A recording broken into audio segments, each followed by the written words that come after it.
Yo, yo, yo. What's good? What's good? It's Stormybman, and I am back. Welcoming you to Post-Fight Show with Stormybman for this Sunday, July 5th, 2026. This is the Post-Fight Show for Mason versus Bell for the WBO lightweight title, which took place yesterday, Saturday, July 4th. Yeah. Listen, interesting series of events going on with me, man. It's like, life happens. But I'm here. Wasn't able to do the show last night. I fell asleep. So I didn't even see the main event. Shoo put me to sleep. Huh? And let me just tell you something, man. I woke up in the wee hours of the morning and I'm like, wait a minute, I done missed the doggone fight and everything. So I had to watch the fight in order to come and do the post-fight show. Man, Stormybman getting old, y'all. I'm getting old, man. I can't even sit through the damn main event no more. But you know what? I got some rest.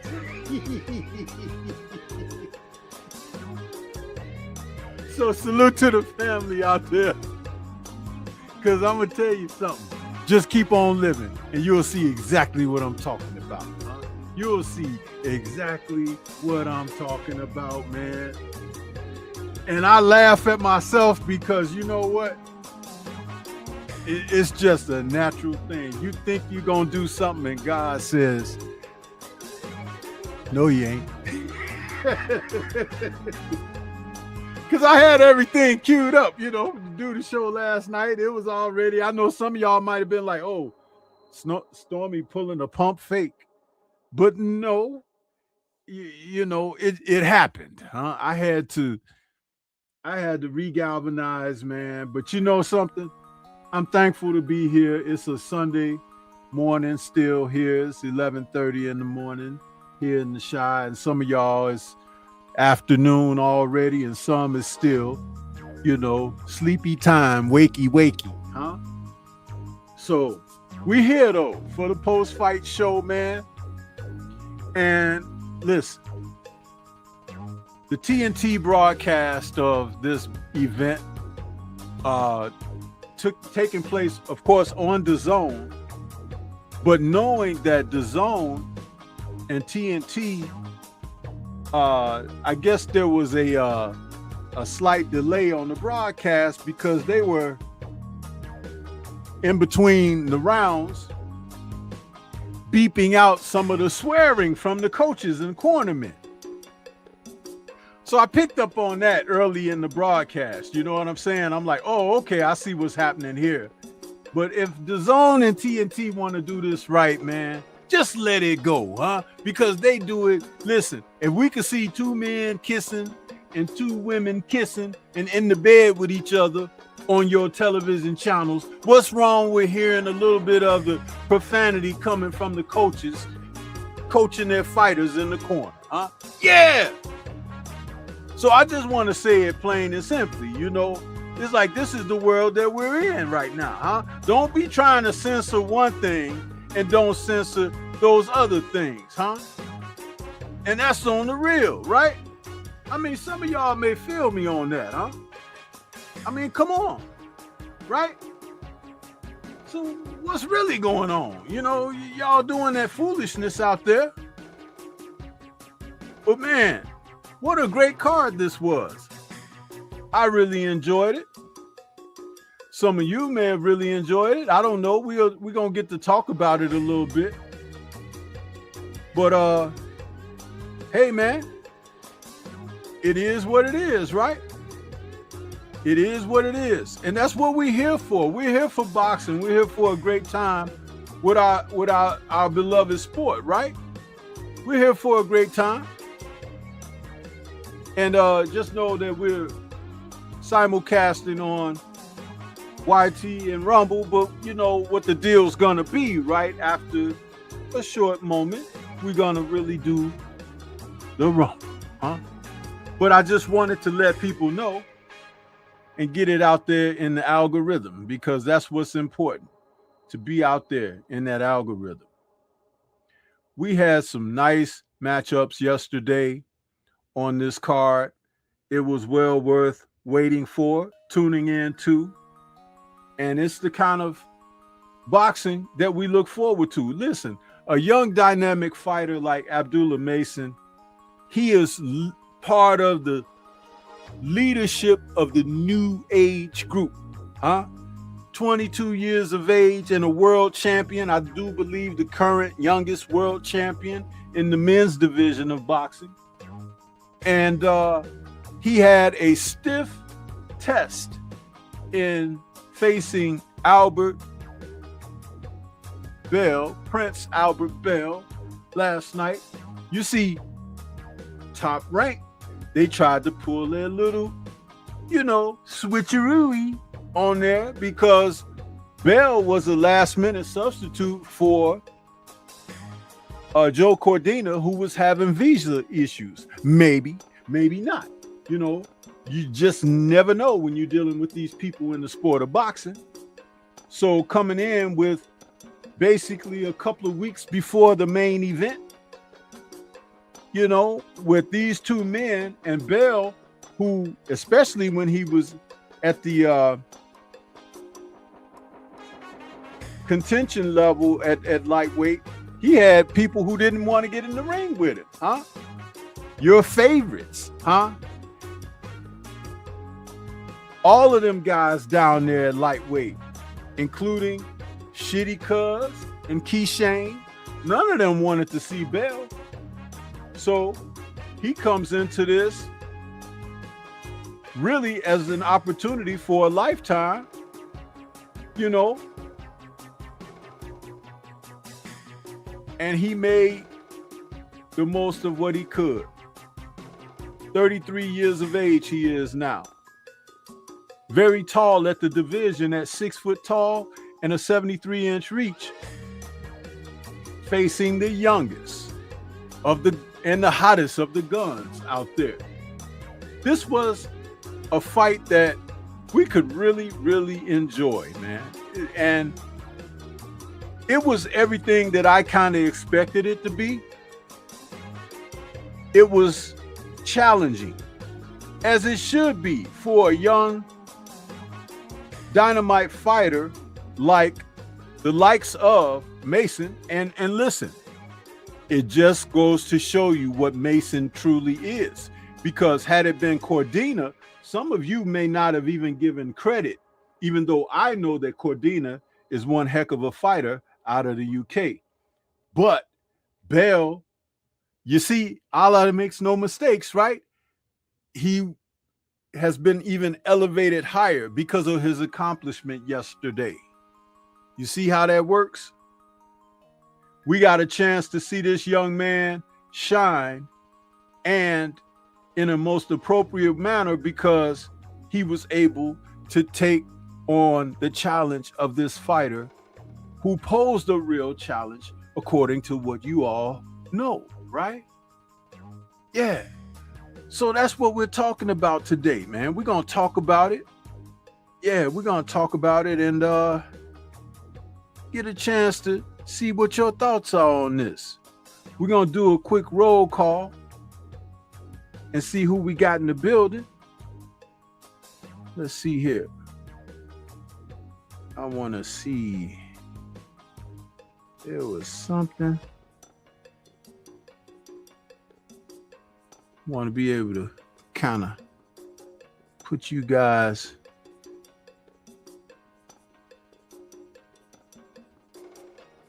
which one of these?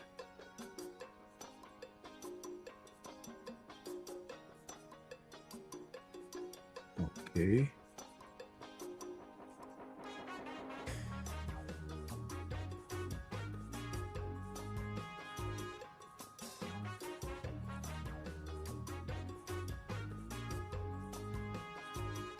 Playing around with a little bit of the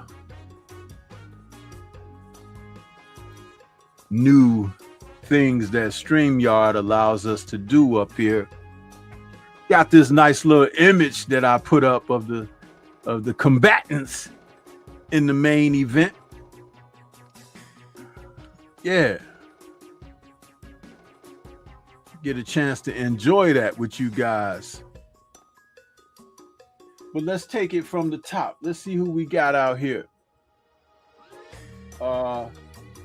Ravens Nation out there with us over there on Rumble. I'm reading everybody on Rumble first, okay? We've got Ravens Nation in the building.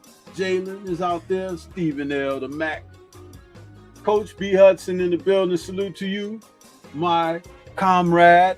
And I want to tell you, I listened to your live before I went live, and it was encouraging because I was kind of wondering whether I was going to go ahead and go through with it. But salute to you, Coach Hudson. You're doing mighty fine work. And please put the link to your channel in my chat so that we can ask everyone who has yet, and it should be anyone over here that would own up to that. But if they haven't subscribed to you, we're trying to get you over that 1,000 subs so you may be monetized, my brother. So take a moment, please, and put your link in the chat and put it in there for your Rumble account as well. I appreciate you, bro. We got EJ out there, my brother Drew Titan in the building this morning. Universal Truth is back with us as well. Del Riv in the building. And who else we got out there? LPRN is out there as well. Appreciate everybody. And the brother Will Sinclair in the building. Yeah, man. Because this is what we're going to do, huh? This is what we're going to do. We're going to support one another. Yeah. We're going to support one another. Okay, you said you're on the road. Well, can one of the brothers who is supporting Coach Hudson please go to his channel and take the link from his channel and post it here in the chat for him? See, that's what we do, huh? We support one another like that. So we need you to kind of do the footwork for him since he's on the road. It won't take but a couple of seconds. You ain't gonna miss nothing, huh? Because if you do, you're already late anyway, huh? That's what we say, huh? You're already late, and if you ain't obedient enough to help out like that, you working on the F+ anyway, huh? Yeah.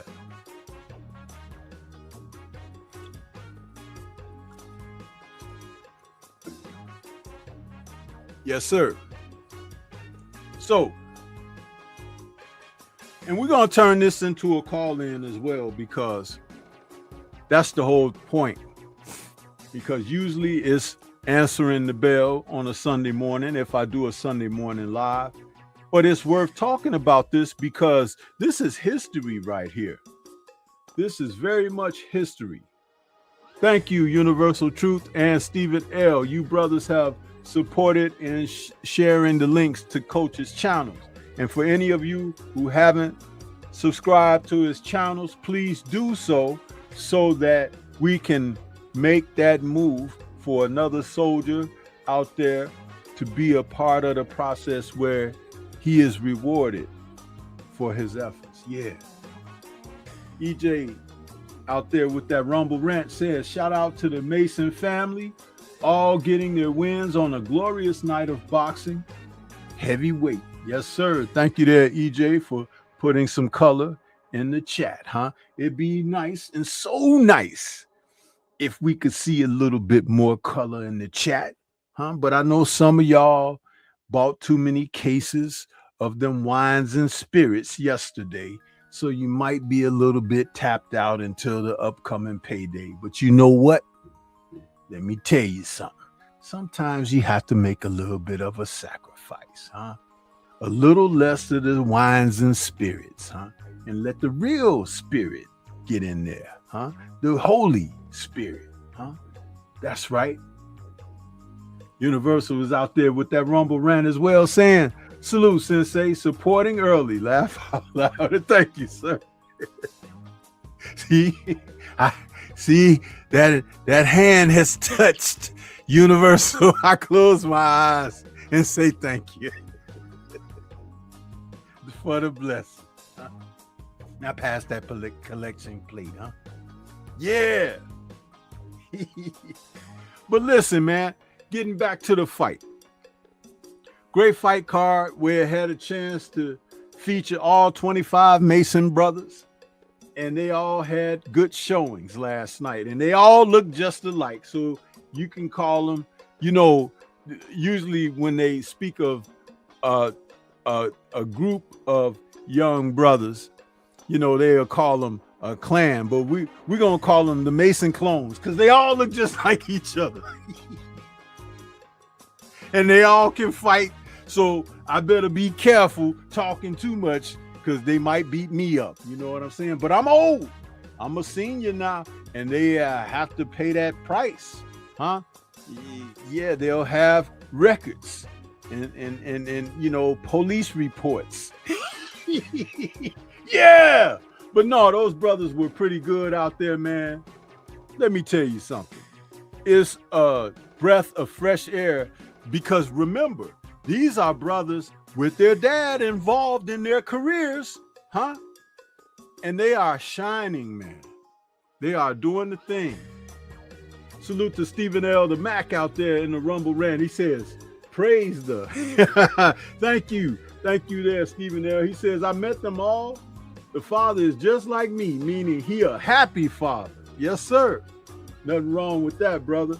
Nothing wrong with that at all, man. Yeah, that's good, you know. So, Stephen L., exactly how many brothers are there? I said it was 25, but I might be off by one or two. Yeah. Salute to I Am Trill Will out there supporting in the Rumble Rant as well. Good morning to you, brother. Thank you so much for gracing us with your presence this morning. He says, salute, Sensei, and the chat. Thank you, sir. Thank you so much, man. You know, it's very nice to have these young men out there doing their thing, huh? And like I said, with their dad there and steering them, man, I am just elated on the inside because that's that positivity that's happening. And there's far more strength in that. And there's far more inspiration and motivation in that. They really do something.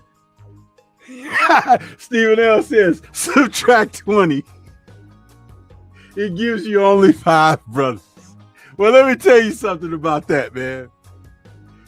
By me exaggerating the number, which I really know it was 5, you know, but I like to make light of things sometimes. But hey, they fight like it's 20 of them, don't they?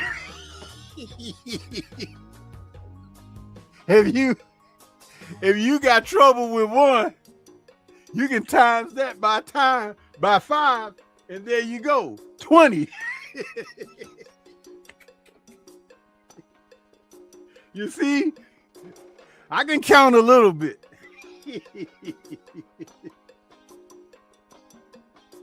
Yes, sir. Yes, sir. But what a fight, man. Let me tell you something. That Albert Bell, man, he can box, man. And going into this fight last night, as I watched their ring walks, fighting in their hometown, you know what I mean? These two brothers came out in Cleveland, and that's, of course, you know, the Mason family. They plant the flag there. You know what I'm saying? Let me say this. Hold on. I got my little earpiece. What I wanted to say, there went ring walks. Bell walked in very confident. You know, he was comfortable, you could see. And they were very ready for, you know, what was ahead. But when Abdullah walked in, I'm going to tell you something, bro. And this is no lie. He walks into the ring and he's dressed in white, you know, the hero, the white, you know. But there was something vaguely familiar about his presence when he got in the ring, and I saw what he was wearing. For those of you who are old enough to remember, do you remember when Sugar Ray Leonard walked into the ring against Marvin Hagler? And do you remember what he was wearing? Leonard wore a white with red trim Franklin outfit. Abdullah came in with the white with silver trim outfit that was kind of reminiscent of what Ray Leonard wore. And I was like, oh, snap. And it looked classy. He had the little tassels on his trunks and everything. I said, look at this. Now, you know, it wasn't that squirrel fur that we see that other dude, wearing and have worn a lot, so much to the point where he need to get him somebody that can really make him something more flattering and becoming of him, penny loafers. Yeah. You know what I'm saying? But man, he looked sharp. He looked sharp. And I'm going to tell you something. When it's done correct, I can have total respect for that kind of thing. because I realize and recognize that that's not the whole thing. It's just a part of the presentation, but it's not the presentation. Makes a difference. Mr. Shelton is out there this morning. He says, 52, smash the like button. Yes, sir. So he came in there and he gave us something really, really worth looking forward to. It was an opportunity for these brothers to not only uplift their family name, but show the world. This was like a coming out party for them. Yeah, I got it, Stephen L. I got it, bro. I got it. Thank you. Because opening up the card, you had Abdul Mason, and he had a pretty darn good fight, a 4-rounder against Alvaro Cabral, and he opened up doing his thing. And let me tell you something, guys. You know, he was putting hands on that dude. He was. And he's a lightweight as well. Probably gonna grow bigger than his brother, because, you know, he's just, you know, kicking things off. You know, and he's a year older, but yeah, he gonna grow. And that Cabral was 32, and he really showed him something, huh? Really showed him. And Ibrahim took on that Eric Hanley, and his performance in a 4-rounder was quite stellar. He took that dude out and pretty much showed him he didn't belong in the ring. And that guy, Hanley, was 32 as well, huh? Super featherweights, man. These guys, let me tell you something, and they don't need those type of matchups where, you know, they're in against guys that can't really, you know, fight and all of that. I think that they'll be able to move a little bit faster than we've seen some other folks move. You know, and that's just talent and dedication to the craft. These are young men who are focused up, man. So it was nice to see them pull the curtain back for this evening's event. Now, it took place, like I said, in Cleveland. And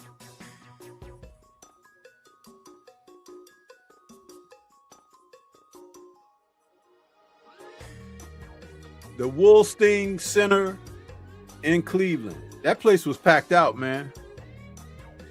That place was packed out. Naughty 86, what's good with you? I see you out there. Salute to you. Stephen L says they already more active than the Russell clan. Yeah, man, these young brothers, listen. They are all right, man. They are all right.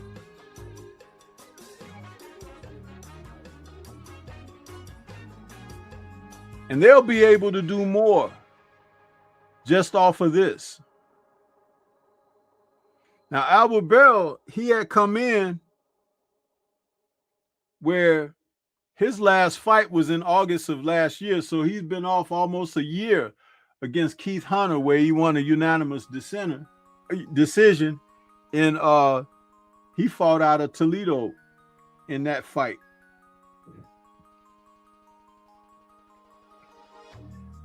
So,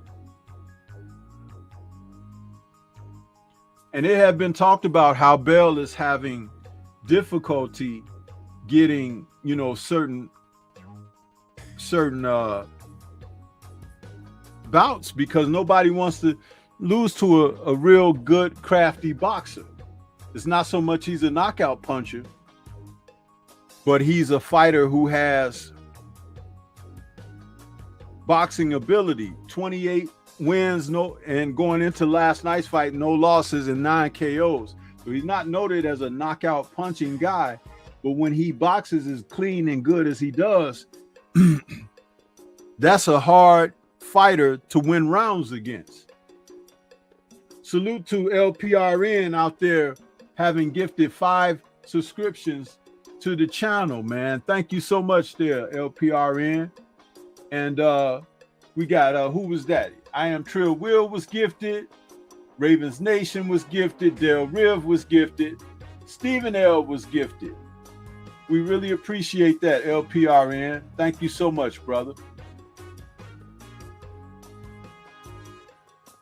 Should have had one more. Who else was gifted? Yeah. Thank you so much, man.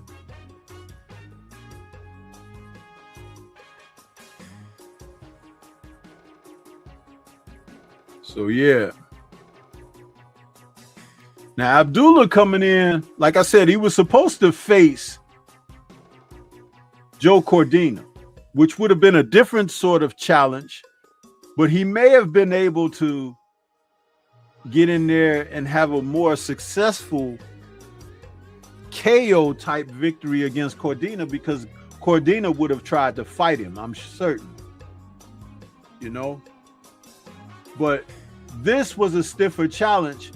And let me just say simply, because the young man taking on this fighter whom even more veteran contemporaries didn't want to face, it shows something special about his ability to not only, display his craft, but where his mindset and confidence be with his ability set in the sport today. We got guys today who want to preserve and reserve and kind of sit back and, wait things out and all of that kind of foolishness. This young man, appetite for smoke, where his brothers have adopted that philosophy along with their dad. I love that. Because that doesn't mean you got to fight every fight a tough fight, but it means that you are willing to go up and challenge yourself amongst the best. And that's all we ask for. Truly, that's all we ask for, people. Salute to Nada86 out there with that Rumble rant. He says, salute to the mighty LDBC. Yes, sir. Thank you so much for that support there, Nada86. Thank you. Yeah. So, we're here. Now, let me get back over here on the YT side and show some love and respect to the family over there, because we do got some people over there, and guess what? I wasn't expecting so many, so I gotta show that love and respect right back. We got Royal Constrictor over there as well, Lewis Hinton, J-Man, Bernard Gilbert, the brother BFTB Boxing, who did a wonderful job calling the fights yesterday. I was out there listening, BF. I wrote a few comments out there, and I know you was busy, bopping some of them numbskulls upside their head, but save the batter's box sometimes. I don't sometimes you gotta just let them marinate in their own poo-poo. Yeah. We got Black Martial Arts Society over there. Convos with Cam out there, driving and listening, she says. Salute to you. And Stephen L pulling double duty. NBA D Nice in the building. And Mark Wonderlick is over there as well, saying touch that like button. Hashtag LDBC. Hashtag Bomb Squad. Hashtag Team Petty. Hashtag DHP 100. Yes, sir. Jalen Hudson is over there. K-Rod is over there as well. What's good with you? Black Martial Arts Society in the building. Trill Wheel doing that Double duty over there as well. Who else we got over there? Hans L. 088. Hans Low 88, excuse me. Growing with Soul is over there. Nada 86 is there as well. King Style Productions is over there. And Thomas from the Bronx is out there. No, he's pulling double duty as well. What's good with you, Thomas? Huh? How you doing? Yeah.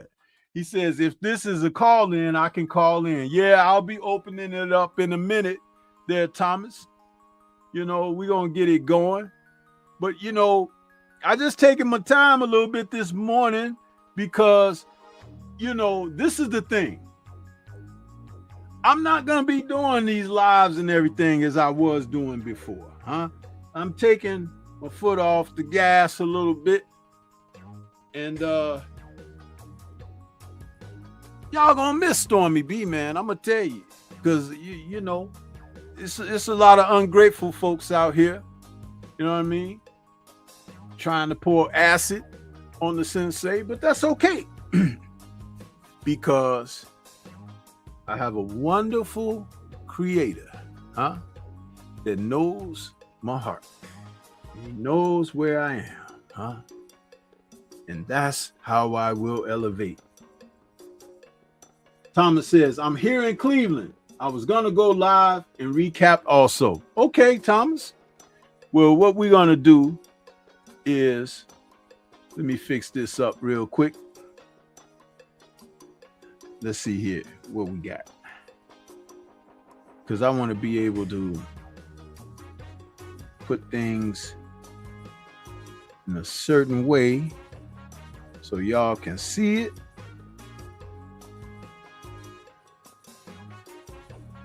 Boom. Yeah. You see, Stormy got all kinds of setups for you guys. I know y'all don't appreciate it, but it's fun for me sometimes putting all this stuff together.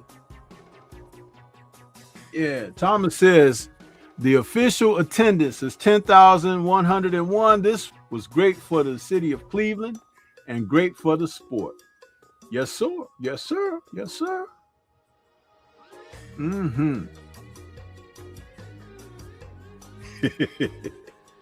Yeah, man.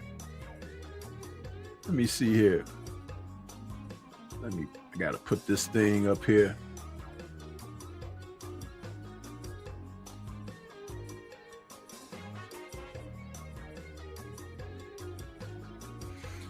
Let's see.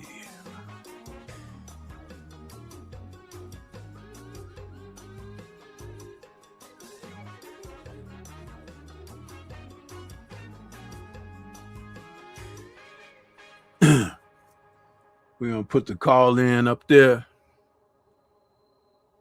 We'll open up the lines and see who wants to call in and talk about Abdullah Mason. Now, I wanted to say this about the fight being called. It was a little bit of a premature stoppage, I believe, but he was working on getting ready to take Prince Albert Bell out. Albert was in bad straits, and I saw as early as it was like the 6th round, it looked like he was leaking from the nose, and I looked at it and I said, I wonder, did Abdullah break his nose?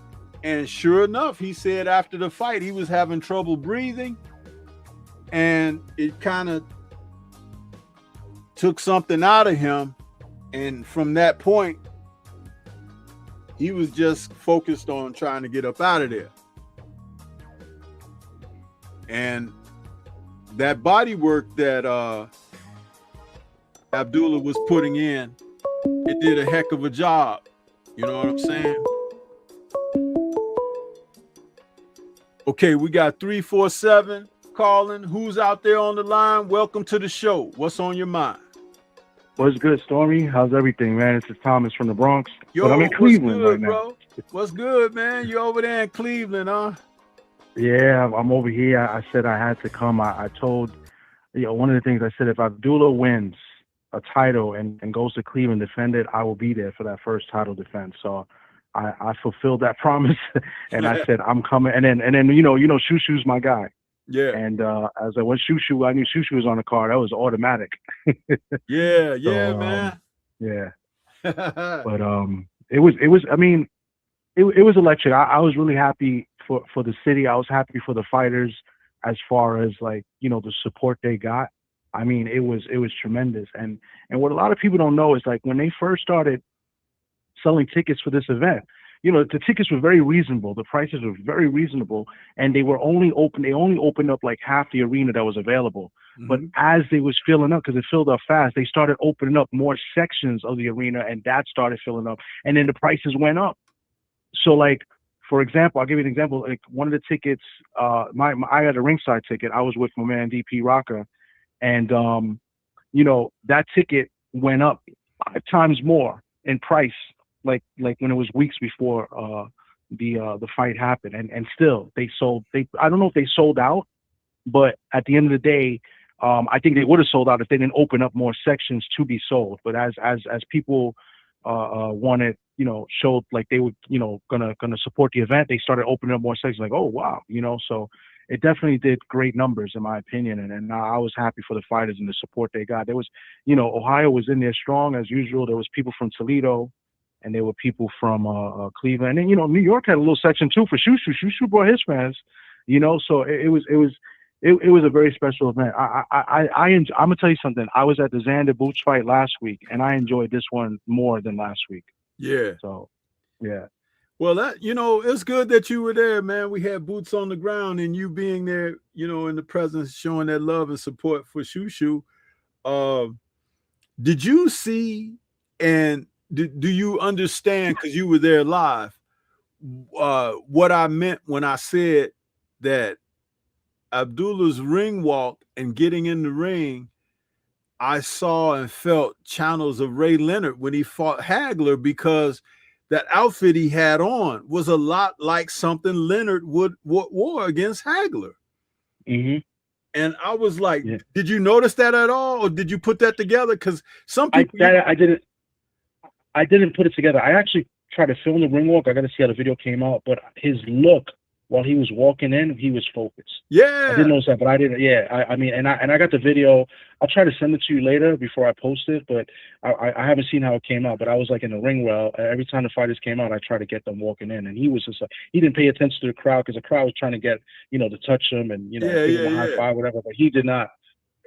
He was just focused. Like man, that kid is special.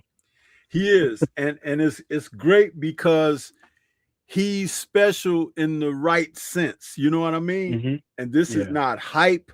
This is not like, just, D-riding and all of that. No, this young man, if we were talking about a college player being prepped for pros and this, they call them blue chippers and stuff like that.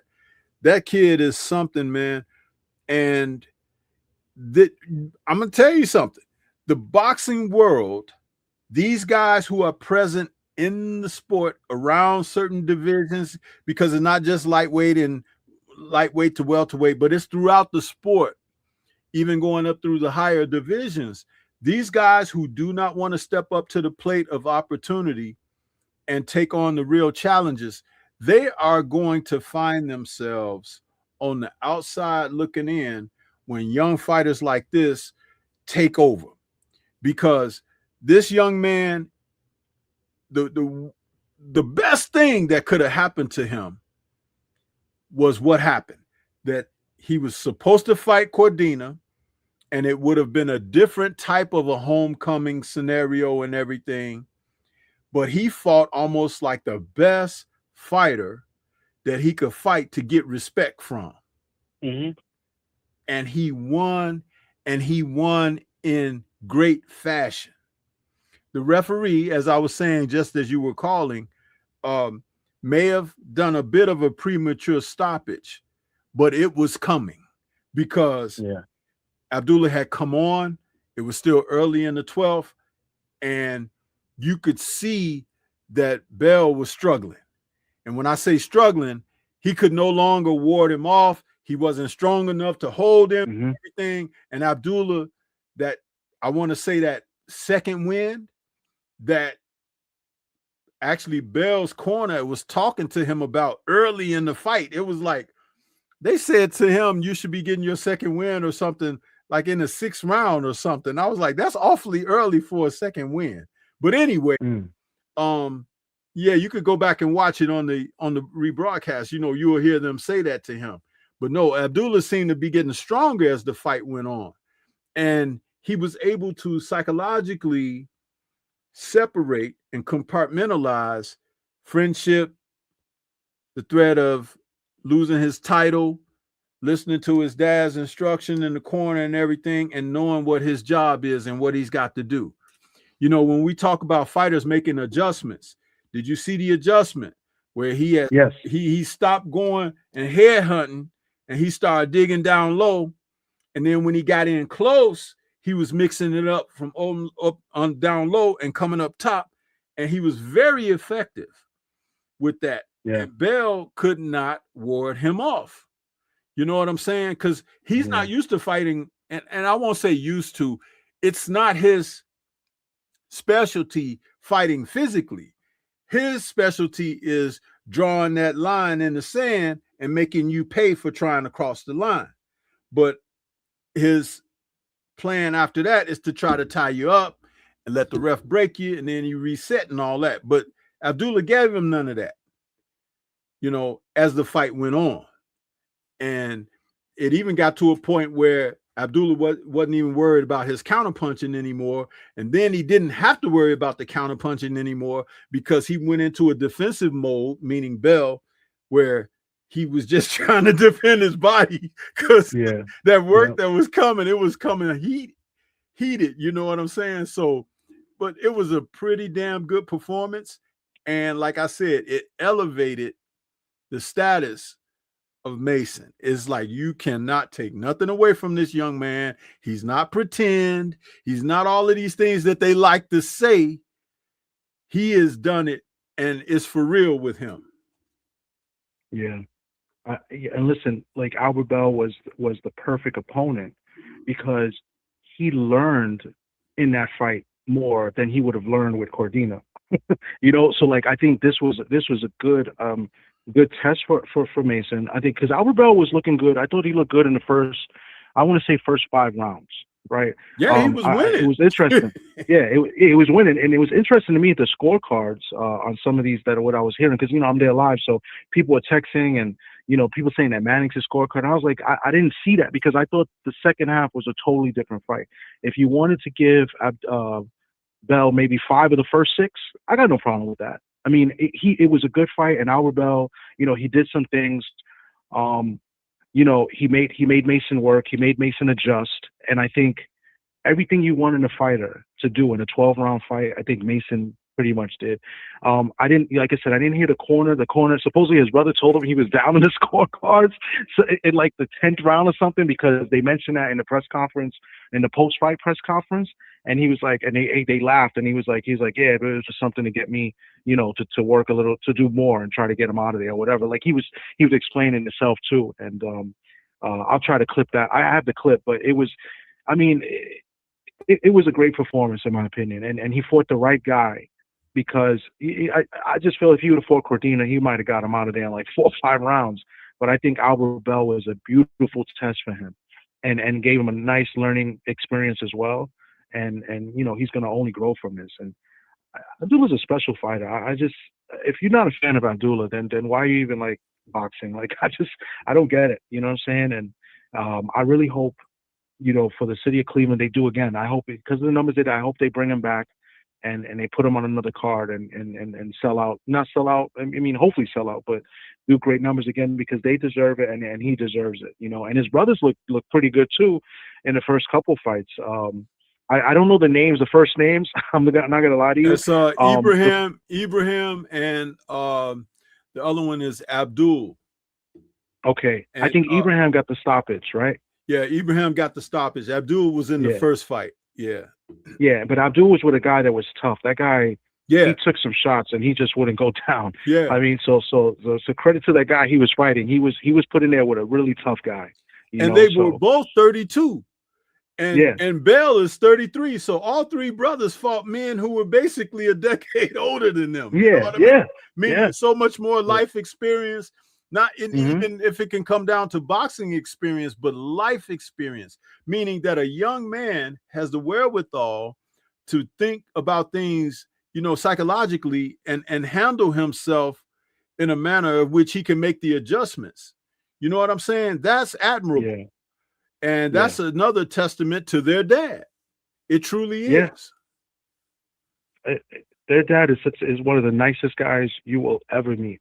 You know, and it's funny because I was tired. So like at the press conference, I just filmed. I didn't ask no questions, and I looking at his father when the questions asked, he's smiling, and I'm like nodded at him like every time they asked a question, and I was just like, and I would make a facial expression like when they talked about the scorecards, and he looked at me and he smiled or whatever because, you know, he's such a humble, nice guy. Like if you get to talk to me, him, man, you guys might talk for like hours. Yeah. That family is something else. They're great people. You know, I spoke to Adele a few times. I have his number. I think he's the shortest one of the Mason brothers. You Yeah. know, they're really great people, and you know, I hope they do great for the sport. And the sport they need them. They need, you know, fighters with, you know, you talk about character a lot. The sport needs them. You know what I'm saying? We And can't it's just get beyond yeah. that note of character because Hmm. it's at the end of the day what can bring you through. Now that doesn't mean a person of sound and solid character can't make mistakes and things like that. Hmm. That doesn't mean that. But what that means is it is a cornerstone or a part of the foundation of the individual that at the end of the day, when that resolve and everything is true and solid, it can be something that they stand on to help them persevere through trial and whatnot. So that's Yeah. what that is. And see, to be able to explain that so that people can understand it, because some people see that, and of course, in these present times, they like to adopt a reason to be defensive or go on the defensive about something Hmm. instead of actually absorbing the teachable moment of what's being conveyed to them. It's very important to know that. That's why when you were small as a child in school, they had a section where they graded the students on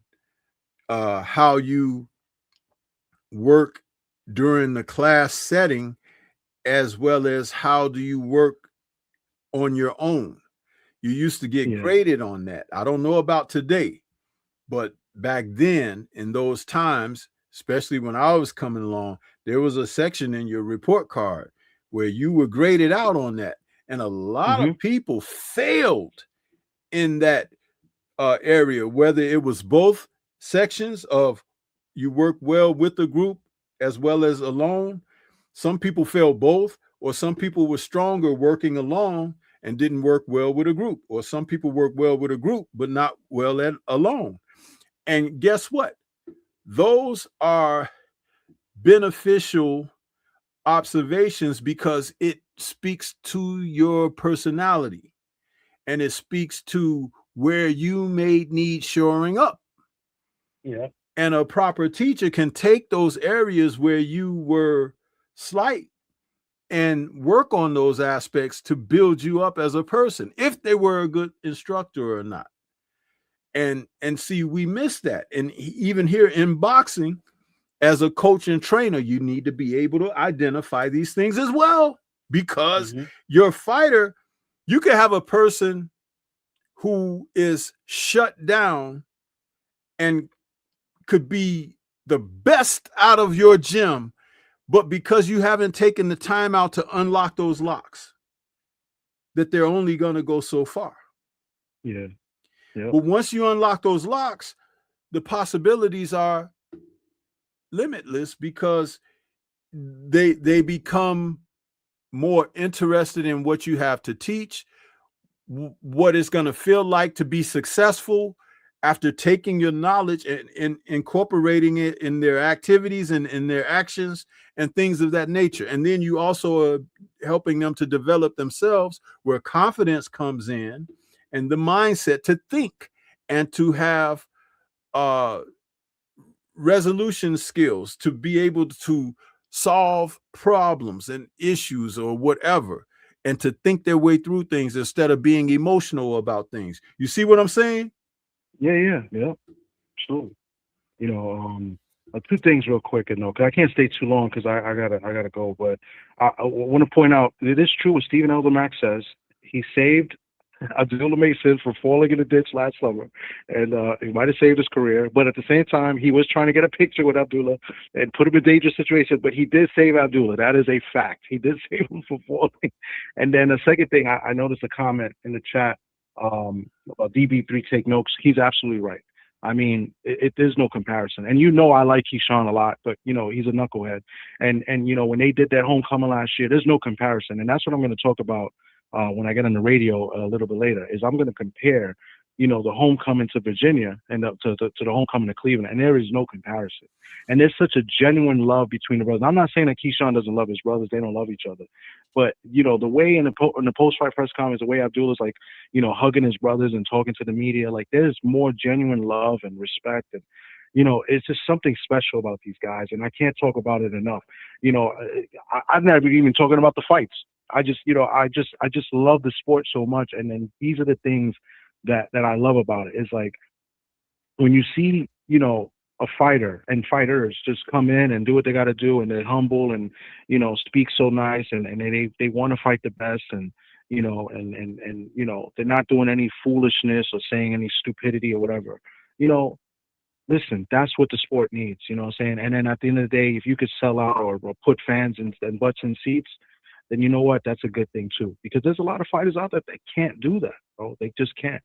And I'm just really, really excited for all the Mason brothers and for the family and for the city of Cleveland, because they obviously they show support, and I believe they'll continue to show support. So. And they had another fight on the other card, Tiger. I think they were there to see Tiger as well, and I think Tiger did okay. There was some things that but I think he performed well. He's in there tough as well. So I was happy for him, to come in. He hadn't fought there in like 10 years or something like that. So yeah. So I mean, just for about the sport overall, and like I said, we didn't even talk about the fights. So I just wanted to come up and talk about that, because that to me what was special about the the whole thing. Yeah, and allow me to make a suggestion to you too. I know you say you're going to do something a little later, and one of the things may be a little bit about the comparison with the Davis brothers and these guys. Please, as a part of that, keep in consideration what's missing from the Davis situation over these guys, because you can't compare apples and oranges. Mm-hmm. Do you understand what that means? Yeah. No, and there's a way to be tasteful and tactful, and this isn't to be disparaging toward anyone, but you cannot displace or replace what isn't there. And when there's no desire to get better, to want to figure things out, but to go to war against anyone who has the knack to be able to point it out, and to be at odds with that. See, it's a dangerous thing, and it's in our society, not just relative to these sport families that we're talking about, but it's our society. Because if you look at it outside of those families participating in the sport, look at how the sport is dealing with another entity, which is DHP. Yeah. They're trying to deal with that and ridicule that as if it's something bad for the sport. And it is not. It isn't. And you have to be responsible when you're dealing with these situations because there is something that needs to exist. There is something that needs to get better. There is something that needs to be shown. And there are things that need to be done away with. And those are different categories of compartmentalization that we can be very influential over, regardless of whether they put us in algorithms or not, but it's by what we say. Because that is from the heart goes to the heart. And it's a reciprocated process. That's what I wanted to leave you with as you consider that going forward. Yeah, I appreciate that. And you're right. 1,000% correct, man. But I appreciate you letting me come up here. I wanted to come up and because I saw you, I wanted to talk about it and say what I said and get it off before, you know. So now I may wait till later to go live now, which is good. So I don't have to go and create a live. So I wanted to get it off and get it, and then I wanted to announce the attendance too because I think that was that's important. That's and, very people should important. know, you know, because you know they can come back and they're on that new platform for TNT, even though it's broadcast through Dazn. But it's like that's great stuff because if they feel they need to plug in a date for the sport or whatever, they say, hey, we can always do an Ohio thing here with these brothers. You know what I'm saying? Because we know that the money's going to be there. We know that the attendance is going to be there. And we know that the performances are going to be game as well. Yeah. You see? Yeah. So that's great stuff. But it was a great event. I let people know too. Also, is that I linked up with some people out here in Cleveland that are not from Cleveland, but well, BBO's from Cleveland, but he's a little jerk face. But but I was with DP Rocker. Me and him were at the fight. We met up with Junior the Truth. We just spoke about an hour ago or about an hour and a half ago. We spoke on the phone, but we met up with him. Anwar Willis, another supporter as well. He was there. We met up with him. So that's great stuff. There was some people out there. Yeah. Yeah, so, DP and Anwar. I know those brothers. Yeah. That's good stuff, man. Salute to them as well. Yeah. So I mean that's another thing that was special too. Like we on these platforms and we listen to the boxing talk, watch the boxing talk, whatever you guys want to put it. And we in the chat, and sometimes we argue with people in the chat. But for us to link up and get to know the real person, I think that's pretty cool too. So shout out to those three guys that I linked up with: Junior, DP, and Anwar Willis. So very special. I mean, and I'm gonna take that a long way. Like every time we meet up. You know what I'm saying? I haven't met you, Stormy, yet. One day we are going to meet up and chop it up in person. Oh yeah, definitely. Definitely. And I live for the moments like that, man. I mean, that's how you appreciate life, in my opinion. You know what I'm saying? So, yeah. And I'm gonna have to get to New York simply if nothing else. That I know that you guys are really good there with some other things that I'm interested in, and it's like there's facilities that have like the comic books and stuff like that. I want to come there and experience that. And also a lot of the home video sales of kung fu films and stuff. I know that New York has that, and I'm looking forward to it, Yeah. So yeah. Yeah. Well, yeah, it'll be great times, man. But yeah, I just wanted to come up here and do that and let the people know, because some people, they listen but they don't really listen, and for people that might encourage more people to say, you know what, I got to go to this fight and link up with these people. I got to make sure I go to the meet and greet. I got to make sure I do this. You know what I'm saying? Absolutely. Do it. If you got the opportunity to do it because like I said, we're not always gonna have the same opinions in boxing and in sports, right? But the respect is always there, and then when you meet these people in person, you see how great the person really is. I mean, I can't speak enough about BFTB, and I use BFTB because BFTB be going hard at some of these people, but BFTB is a really nice guy and he's a really good guy, and like if you get to meet him in person, it is good. And like Stephen L, that's my guy. He comes out here and watches the fights. You know what I'm saying? Like, and I encourage people, if you got the opportunity to do that, do that. Not meet them in person, you see who the real person is. You feel me? And don't go by what we're talking about on YouTube all the time and these watch. It's just opinions. You know what I'm saying? We're not. I think everybody's great, and that's why you see me in these chats, even if I don't agree with certain things. You know what I'm saying? I always show respect, and you'll see in real life like the real person I am, and I've seen it in real life like all these brothers are. You know what I'm saying? So yeah. So wanted to show that. But BBO's still a jerk, by the way. I just let you know.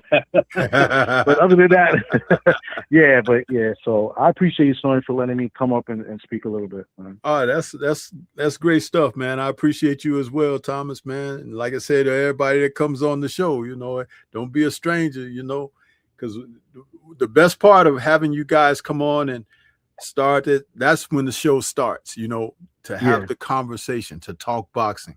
As you see, we're not on here slamming nobody, tearing nothing down. We're actually talking some great boxing, and it gives people a chance to see that there's another way and another angle to attack this tremendous sport that we have. So yeah, again, you're welcome, man. See you next time. I appreciate you. All right. Have a good day. You too. Peace. All right. Thomas from the Boogie Down coming in. That's great stuff, man. Great stuff. Put my boogie woogie back on.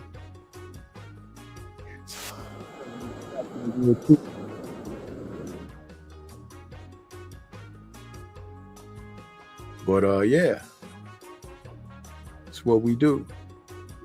And the lines are still open if somebody else wants to call in and speak their mind on what we got a chance to see last night and me this morning, because I fell asleep on the main event. I can't believe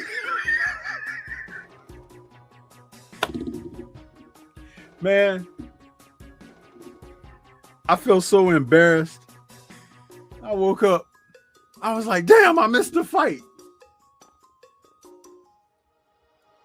Last thing I remember, Shushu was in the ring and they was putting the belts on his shoulders and stuff. I don't remember nothing after that. I'm like, man, that is crazy. How do I fall asleep on the main event? And of course, I can't do a post fight if I didn't damn see the damn fight. You know what I mean? That was hilarious to me, though.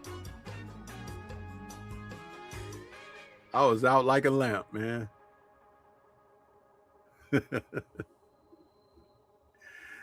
We got some more people that came in on the YT side. Okay, who we got here? Black Jericho is out there. What's good with you? Jonathan Simon, Hancock, Snoopy Mac on both sides, as well as Rumble. And Mac Majestic is out there. Salute. Jonathan says, Stormy, I was at work, but caught the highlights. Man, it's tripped out. Because when you go to sleep, and for me, like, the sleep will just come. You be feeling okay one moment, and then it's just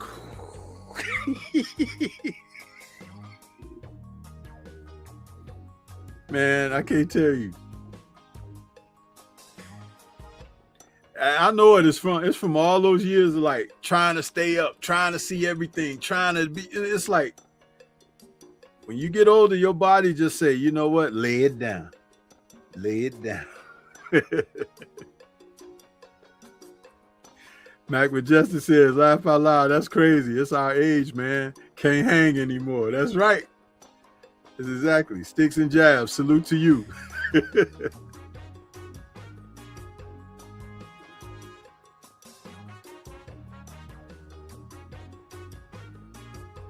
Now, there's another fight on this card that we need to talk about, family. And I mean, it's time to speak about the dirt, huh? That's that Scooter Davis, Derek Scooter Davis, taking on Carlos Ramos. Did you guys see that fight? Listen, man. Carlos Ramos out of Spain. These men were competing at lightweight. This was an 8-rounder. And Scooter brought his undefeated record into this fight. And Ramos, who had lost 2 out of his last 4 fights, with one of those being a technical draw. Let me just say this. Ramos put on a performance that made me think of another former super lightweight out of the UK. Carlos Ramos fought Scooter like Jack Catterall fought Josh Taylor. And you guys remember that first time when Taylor was the undisputed 140-pound super lightweight titleist. Jack Catterall was a #1 contender for him or something like that. And Catterall,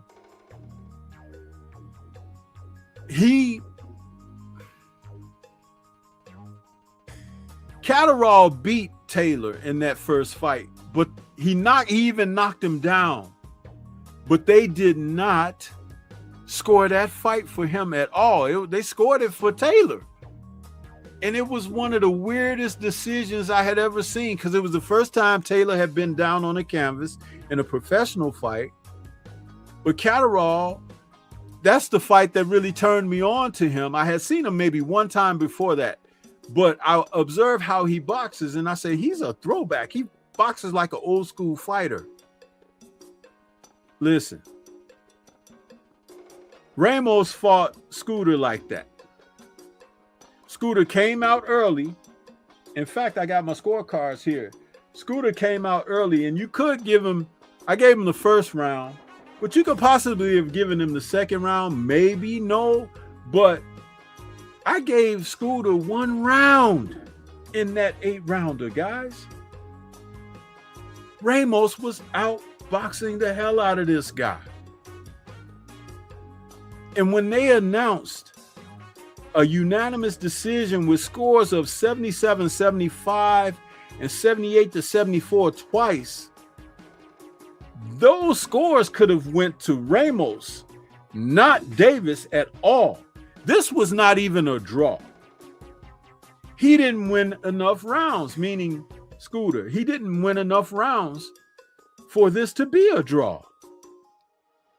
And I remember writing in BFTB's chat, and as I had posted it, he was stating it, that he didn't think that Scooter won the fight, and that these type of decisions are bad for fighters, because not only will they not fight competitive opponents like that again, if they have to, they'll try to avoid them.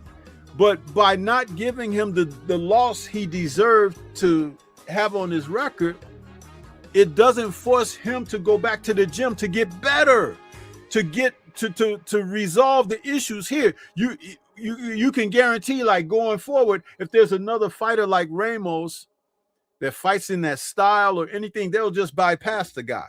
That's not how you do it in boxing. You got to get better. You got to change. You got to do things to make yourself a more complete fighter. And if this were a setback, so be it. Your career is still young. You're 23 years old, and you were 10 fights into your career. So if you took a loss here in a decision where a guy just outclassed you, then you got to go back to the drawing board and raise your class level. You know, here in the Chi, we had a problem where they were passing students that were not supposed to pass, but teachers were just kind of like getting rid of these guys and passing them to the next grade. And there was a big thing with the Chicago Public School District where they were talking about these issues because certain individuals were remaining in grades of 7th and 8th grades where they were too old. They should be in high school already. That's where summer school comes in. That's where, you don't have to sit through a whole year semester with the real 8th and 7th graders. But you shouldn't be allowed to just sit and I don't know, man. It's like you have to find a way. But Davis didn't win that fight last night. And you could clearly see the reaction from Ramos when they announced the decision. He was totally outdone. Those last 4 rounds, he took the fight to Davis. He did everything that he needed to do with the exception of knocking the guy out. And for them to not award him a victory in a decision is criminal. It's criminal because why are you saving Davis? Who the hell is he? And I'm not saying you should save anyone. But if you saw his ring walk where he was dancing and all of that stuff, feeling himself, well, guess what? That wasn't reflective in his performance. His fight performance was quite poor. And maybe instead of dancing and everything, you need to get in there and get more shadow boxing and get more of your boxing technique down, huh?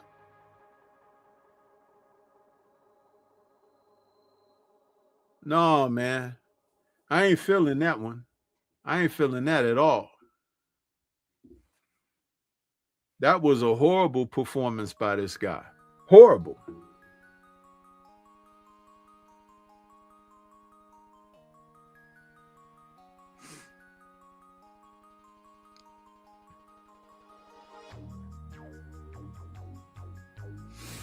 Mac Majestic said Scooter lost. Shoe got a rib broke and Bell got bamboozled.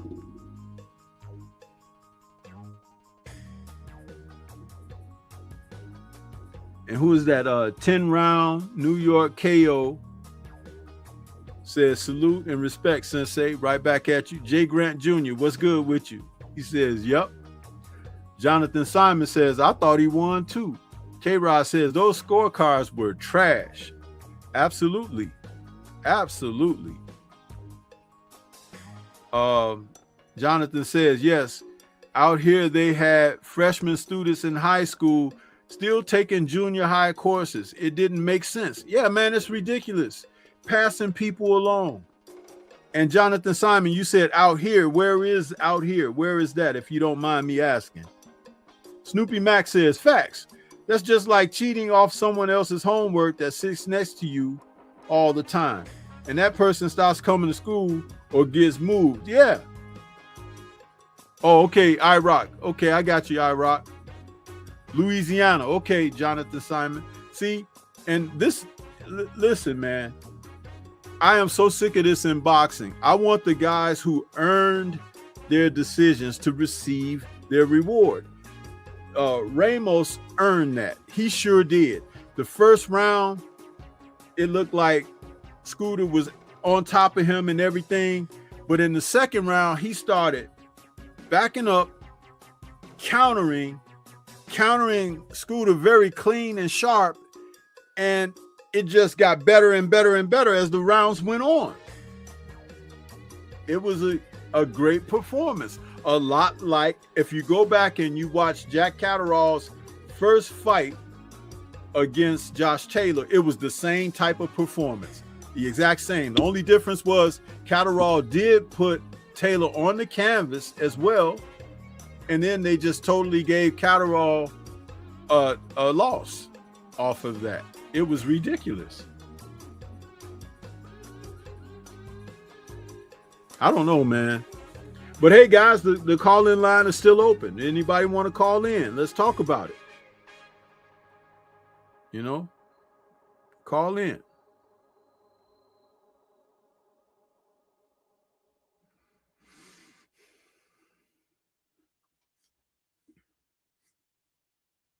I'm just trying to recap this. And then, of course, we got the Delonte Tiger Johnson fight with Christopher Guerrero, and he ran into some issues with Guerrero.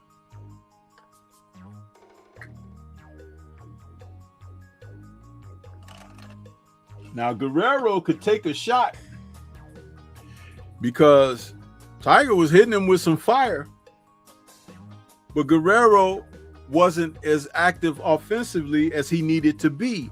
He did hurt Tiger in one of those rounds where he caught him in the corner there and landed an overhand left, and Tiger reached out to hold and everything. His legs kind of did a little buckle, but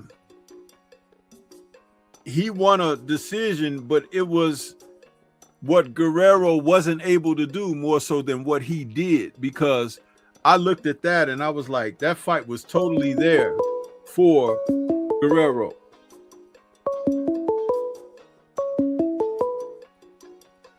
Okay, we got 225 in the building. I think that's 225 Boxing Talk. What's good with you? Welcome to the show, man. Hey, appreciate it, Stormy. I was good. Happy late 4th of July. Thank you, brother. Same to you. Thank you. Yeah, I want to talk about the main event because it was really. I ain't gonna lie. I did see one of the Mason brothers, but before the main event, I seen one of the Mason brothers on the prelims. And I think it was the last prelim fight before the main event started. Yeah. That would have been Ibrahim, I believe. Ibrahim Mason, yeah. Beautiful work. Yeah. Beautiful work by Ibrahim. I love how he varied his attack. He was going downstairs, upstairs, and I'm a fan of the high guard. I love a good high guard, somebody that can keep their hands up, can protect themselves with their hands. He just really beat that guy up, broke him down. I like how he went to the body. Everybody was going to the body. The Mason brothers, I love the volume punching. They going to the body. They ain't neglecting the body. It's so hard to remember that a guy got a body, got some ribs you can punch on, got some abs you can punch on, got some kidneys you can punch on. Well, do you know something? 225. This is the thing. If you listen to the veteran coaches and trainers who may now be doing, commentary work and stuff, like you take a Teddy Atlas, or you look at other people who have been in the sport for a long time, like when Emmanuel Stewart was on HBO, and fighters, and trainers like that, coaches like that. They always have spoken about how important it is to work the body. I'm going to tell you something that has changed that. Okay? And this is going to offend some of those coaches, some of those fighters, some of those former fighters. And I don't give a damn. That whole thing about pad work, get that the hell out of my sport of boxing. Pad work is like swimming on dry land. Because in a fight, no one's going to stand there and let you do pad drills on them. If they do, they don't belong in the sport of boxing at all. Nope. But what do you think the heavy bag, the speed bag, the uppercut bag, and the double end bags are for when you're doing your floor work and exercises? That's the most assimilated boxing, where you're actually hitting an object in your training outside of sparring. The next best thing to do, sans the pads, is to shadow box. Shadow boxing. Do you know that fighters used to shadow box and throw all the same punches that you would throw in a simulated fight, moving around in the ring or on the floor pad where you may be working, turning left and right, bobbing, weaving, slipping, moving your shoulders, moving your hands? That's because you're simulating a fight in your mind. You're imagining the shots coming at you, Right. the openings that are there for you. You're using brain activity here. The pad hitting is aerobic activity.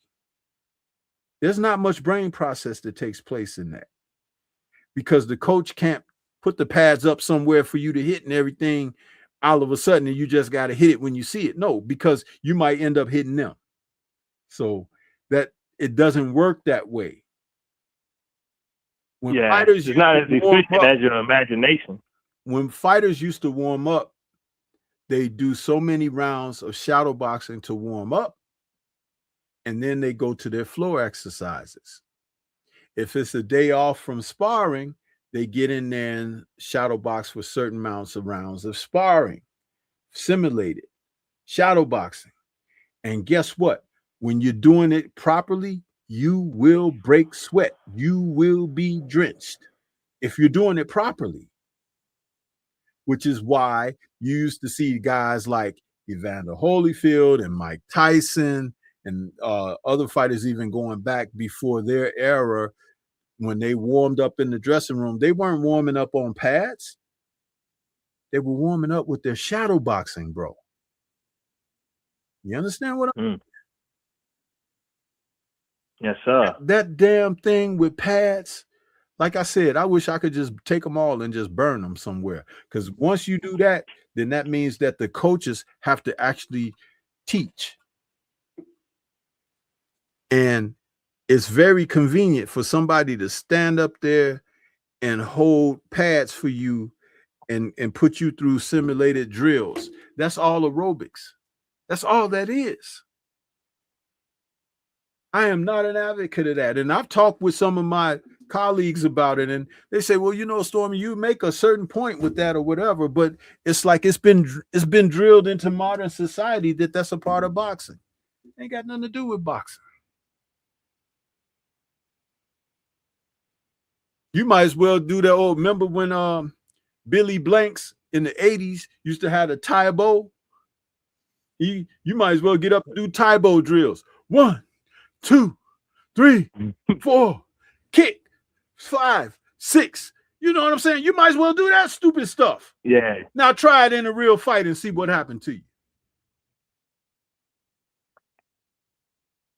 Same thing with boxing. You trying that in a real boxing match and you're going to be on that damn canvas. I remember you saying too, it works all of the muscles. It works all of the muscles. Shadow boxing work all of the muscles you're gonna use in the real fight, in the real ring. Yep. And you have to strategically still think to keep your hands up. Because when you're working pads, you're waiting for the command. So you might even drop your hands a few moments in that. But a guy that can really work the pads for you, you could get good workout over it, but it should not be accentuated as part of the training. It shouldn't be, because you could develop some real bad habits out of there.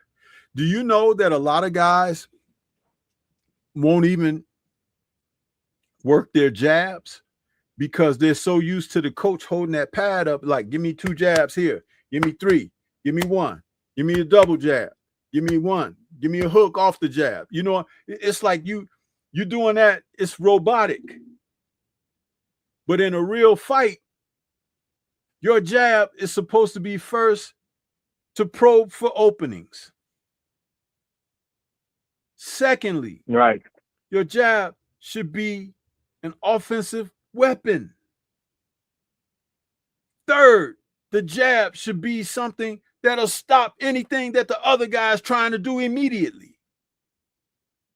He getting ready to step to you, jab. He throw a shot, jab. He try to do something, jab. See, it disrupts the other guy's timing. Yep. So we're talking about things that can be done to assist in you being a more complete fighter.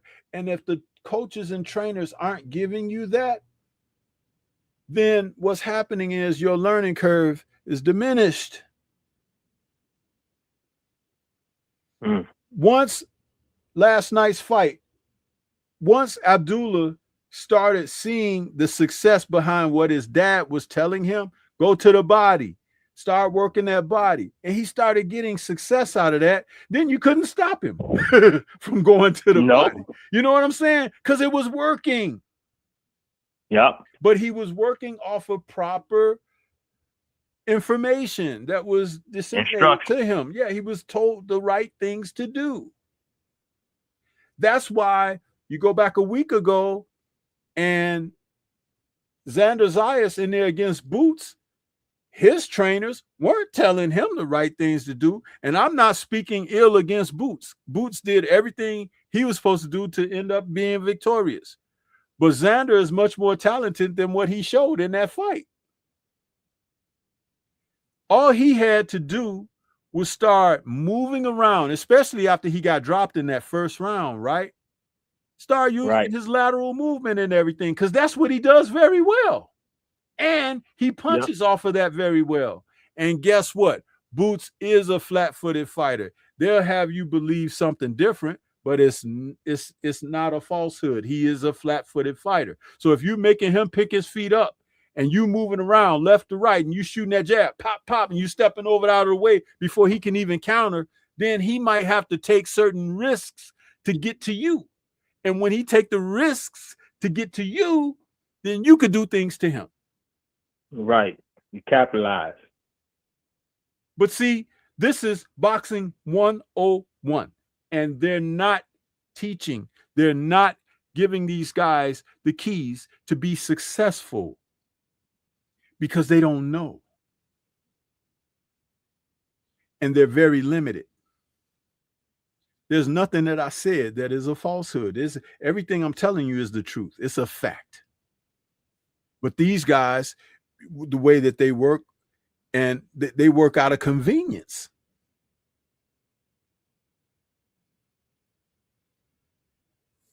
That's why, boxing is difficult, bro. There is like an encyclopedia of knowledge for boxing, for coaches as well as the fighters. And guess what? There's a reciprocated process, because when something that the coach is telling the fighter to do, he's supposed to go to the next page of what to offer this fighter. When something is successful, you file it in the data bank. Of course, under these circumstances, this has proven beneficial. And then there will be more circumstances that arise that make you say, wow, let me try something else. Let me do this. Let me make an adjustment or whatever. Because you shouldn't have to fight the same way all the time. And you should be prepared for whenever something switches up on you. Right. And I remember you saying, like when the coach tells the fighter to do something and the fighter does it and he has success, I forgot the word. I forgot the reciprocity is like a confidence boost for the coach and the fighter. So Abdullah's corner, they're gonna be looking even better because it's like, okay, I told you to do something, you did it, and you were successful, and now you see that it works. You see that it's true. Right. So now you have more confidence. I remember you saying the fighter and the coach will have more confidence. It's like a level of I'm using the word right, but reciprocity. My vocabulary. Reciprocity. Yeah, that is the exchange of a circumstance that benefits both entities. You know what I mean?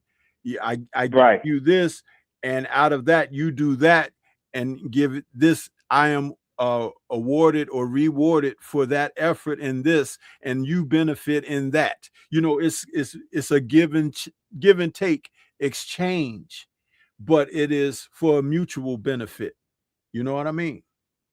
Yes, sir. Salute to Art Man the Great. I see you out there, Art Man. Long time since I seen you in the chat. What's good with you? He said that's why guys don't want to fight people like Haney. Yeah, because see, Haney is a complete fighter.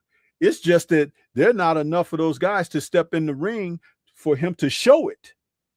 Because every time he's faced someone, he's beat them a different way. A different way. And people, they know he's good, but they don't want to be the guy to sacrifice their behind to him. You understand? And that's really a coward in the sport of boxing. That's a coward. They don't want to be. They don't want to be the guy. I remember you said a couple of weeks ago, he ain't about to do me like that. He ain't gonna embarrass me. You gonna fight him. And dude like that. Oh, you gonna fight him. He ain't about to style on me. You do it. Yeah, absolutely. So everybody scared. Yep. Yeah. But I to circle back to the younger brother. Was that I don't know if he was a younger brother that the last prelim fight. I just love the body work. I just love, and then they doing everything you just said. So many was going to the body. They was using that jab. All of them was using that jab. All the brothers I seen was using that jab. I ain't see the main event, the main card. I heard Coach the Truth Teller. I was hearing him call a fight. Well, see this is what you're seeing out of the Mason brothers. It's obvious that out of the gym that they're fighting out of with their dad. Let me take a quick moment. Geo James Khalil, salute. I see you out there. It's obvious that out of their gym, they teach and practice fundamentals. And yes, sir. Dude, when you do that, you're going to be okay. You're going to be okay. You know why? Because most of today's athletes, they skip the pages of fundamentals, and that's in all sports. That's why the sports, regardless of which one you're talking about, with the exception of maybe soccer, because soccer, you need your fundamentals to be able to even compete against the others. But in the NBA and the NFL and Major League Baseball, fundamentals are being skipped. And so therefore, if you're naturally athletically gifted, if you naturally have fast twitch and foot speed, they give you grace because, oh, he's so fast. Oh, he got hand speed. He's this and that. He can jump so high, those kind of things. But with fundamentals, what happens is that you're doing it the proper way. So that even if you run into something that is odd or unorthodox, you're still safe. You know why? Because odd and unorthodox doesn't always work under all circumstances, but fundamentals do. Fundamentals is, but my coach say fundamentals is save you. Listen, I used to tell this guy that I came up with. The name is Monty. If Monty's out there, Monty, yes, I'm talking about you, brother, because you used to love Roy Jones. Roy, that's all he would yell, Roy. And I told him, I said, when Roy Jones loses, he's going to lose spectacularly. And he said, man, you crazy. I said, no. I said, watch. I said, he's going to lose to someone that's very fundamental, because he does things unorthodox, but there's no boxing behind that. It's like he didn't really use a jab, but he liked to sneak you with these left hooks and check hooks, things that he could get away with real quick because he had fast hands. And he jump in and hit you with that shot and stun you because it was so quick. And then he also shoot that right hand in there sometimes, as a lead. And it's like those kind of things like that. Okay, that's great because that's kind of off the chart, right? As far as his athleticism, his talent. but a guy who has good fundamentals. He's not going to beat those guys like that. That's why he had the first real tough fight he had was Bernard Hopkins. Yes, sir. That I was just thinking about.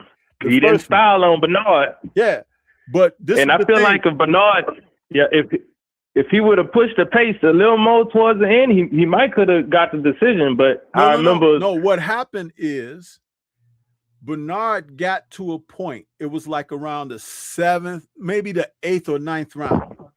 8th or 9th round. Clarence McLean, salute to you, brother. It got to about the 8th or 9th round, and Bernard finally figured it out. And he got back to the corner. You could see him walking. Go back and watch the fight. The first fight, Hopkins and Roy Jones. He goes back to his corner and he's smiling, shaking his head. He's like, I figured him out now. But it took him all that time because Roy was using that speed and he was using the power shots and pop shotting and stuff like that, but he wouldn't engage. You understand? And Bernard was just trying to figure him out and everything. And he did. So the fight got closer the last 3 or 4 rounds, but he had lost too many of the earlier rounds. But the last 2-3 rounds, Bernard figured him out. And guess what? Bernard was asking for a rematch for years, almost a decade, before Roy fought him the second time. And when they did fight the second time, what happened? Bernard beat him. They were older, and Bernard beat him. Bernard beat him. Right, yeah. And how did Bernard beat him? He outboxed him. Yeah, convincingly. Now, you take Antonio Tarver, who was a boxer, but had pop on his punches. He was your traditional straight-up boxer, southpaw, good jab, power and pop on that left hand, but he had a good high guard and everything, and Tarver could box. Well, guess what? When he and Roy fought, after all those years of Tarver pushing Roy, hey, when you going to fight me or whatever, they fought that first time, and Roy, the fight was close, right? And Roy made the excuse, oh, I took too much weight off and this and that, because he had been up to heavyweight and this and that, right? So when they fought the rematch, and Tarver said, you got any excuses tonight, Roy? Yeah, when they come together for the ring instructions with the referee, he knocks Roy out in the second round. Now, why was that? Because timing beats speed. When Tarver came back to the end at the end of the first round, Buddy McGirt, who was training him at that time, told him, you got to get a little closer and throw that left hand lower. You're throwing it too high. Throw it lower. He goes out in the second round. He steps in to Roy. He jabs. Then he gets ready to step in again, and Roy looks to go to throw that check hook that he throws. They both threw hooks, Tarver steps totally in with his left and hits Roy right on the chin and knocks him clean out. Timing beats speed. Yeah, that's a boxing. That's a boxing colloquialism, and it's an example of what we're talking about here. And because it's a high-profile fight with a high-profile fighter, we're using that as an example, but that's not the only one. Do you understand? So it's like, this is why I tell people to watch boxing. Last night, that kid, Carlos Ramos, was outboxing Derek Davis, Scooter, all night long.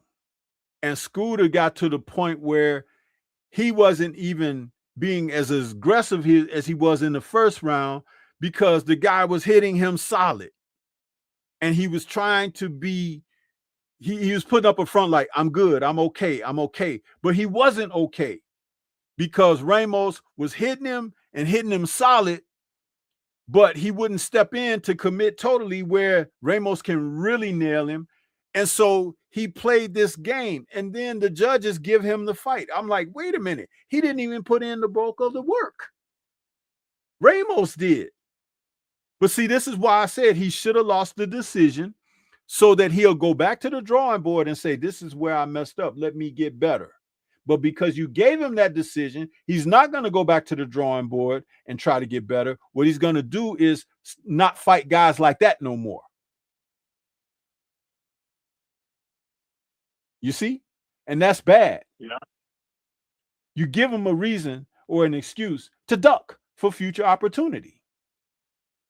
This happens a lot in the sport. And you're looking at a whole bunch of those guys right now at lightweight through 140 pounds doing the same old crap. They don't want to get in with nobody. Why ain't Keyshawn talking about getting his get back with Andy Cruz? If Shakur is all that, why don't Shakur get in the ring with Andy Cruz? Just because he lost a decision to Ray Morataya, which was a very close fight, by the way, that doesn't mean that he doesn't deserve a fight against another good fighter, right? Or why don't Shakur get in the ring with Ray Morataya? Oh, I'm a better fighter than him. He can't hang with me. I want to see it. You can talk all you want to talk, but let me see it for myself. Because if Ray Morataya hits you on your chin, something might happen. You understand? Yeah, we ain't never see that. We ain't never see that. And he ain't trying to let you see it either. That's the thing. Yep. Well, what happened to old Shockey? He trying to stay away from him too. You know what I'm saying? It's like, come on, man. At the end of the day, how many guys are you going to duck? Seriously. How many are you going to duck? You're just going to not fight nobody? And people are not putting no pressure on him.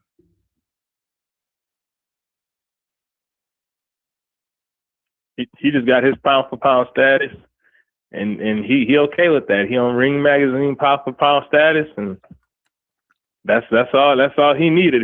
He beat T.O. That's all shit he needs. Brother Dula. It's crazy. Brother Dula. Man, beautiful work. That kid is good. Beautiful work. And he's good. That victory yesterday was one of the best things that could have happened to him, because what's going to happen now going forward, that gives him more confidence, and he ain't got to worry about a boxer. Now he can take on anybody that can box with no problem, because you're not going to fight a better boxer than Albert Bell. You're not. Right. Bell was nice. Now, the next thing would be for somebody that can crack, and that'll be dangerous under those auspices, where he will have to box that guy and set traps for that guy. But guess what? He's already shown that he's resilient. Even if you nail him, he'll get up and he'll fight back. Right. You understand? Yeah. So it's like this kid is going to be a complete fighter over the next couple of fights. He will be that. And he's so young, but it's great to see, because he and his brothers, and don't forget this part, and we haven't even mentioned it. They in the gym training with each other. You understand? So they are sharpening each other up. You understand? Yes, sir. And they be talking about, we don't spar a lot. We don't spar each other. I was like, man, y'all be beating each other up and down. Y'all be going hard. But it's the teaching, though, that they're getting, because you can tell what they're doing. The teaching is there. When the teaching is there, and you can see it in the performance, you know you've got you something really good going on. Yeah. And it's beautiful, because we seeing them. It's like we seeing them grow before our eyes. I know you talk about fighters after every fight, what they take from and stuff, and we seeing that with Abdullah. You know, he had different fights. I know he had that back and forth fight with that one guy with the funny haircut. Yeah. Then his last fight before this one, he had to kind of go to war, and then this one, it wasn't too much of a war, but it was him figuring out. It was him adapting. He was going to the body. I was hearing Coach say I love the body work. He's going to the body, going grow from. Something that he can grow from. Yes, See, that's what that is. Now, because every fight don't have to be, because the fight with him and Bell wasn't a rugged fight. It was a tactical fight. You understand? Where he had to figure it out. And when he did figure it out and he would start to get, I said Ward, I meant Bell. When he did figure it out with Bell, and once he started breaking Bell down to the body and everything, next thing you know, Bell was like, he started falling off real fast. You know what I mean? And I thought when I saw him in that 6th round, I looked at Bell's face and saw his nose. I said, it looked like his nose is broke because he was bleeding, but his nose looked a little different than when he walked in the ring. See, I look for little stuff like that. And sure enough, after the fight, Bell said that, you know, with what happened with his nose, he said he couldn't breathe as well anymore and everything. Right. And I'm like, okay, more than likely he ended up with a broken nose. And he even sounded like he was talking from, it sounded like his nose wasn't like it was stopped up. Yeah. Yeah. And they was both from, I think they both from Ohio. They still throw down. I like Bell too, though. I like how Abdullah had a taller opponent too. Because Bell, they had the same reach, but it's different punching. I know it's different punching up, fighting somebody taller than you. Yeah. So Bell would probably have to try to use that dimension of his height to beat Abdullah, and Abdullah did what I thought he would have to do with chop that wood, chop that body down, chop him down. Yeah. But he said something interesting at the post fight. He said he didn't want to hit him in the face or something to that nature. Well, because he probably realized that he hurt him. You understand?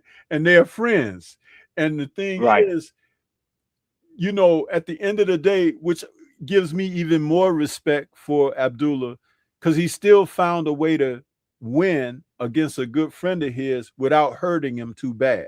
That's a tough order for anybody. But he still showed class. You understand? And he showed Shakur and Keyshain and all of them others what a fighter can do being friends with someone. How about that?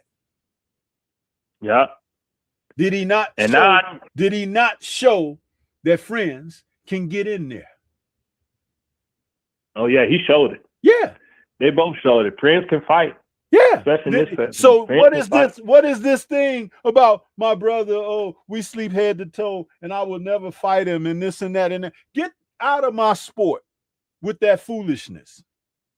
Some of the best friendships in boxing were forged because guys got in the ring against one another.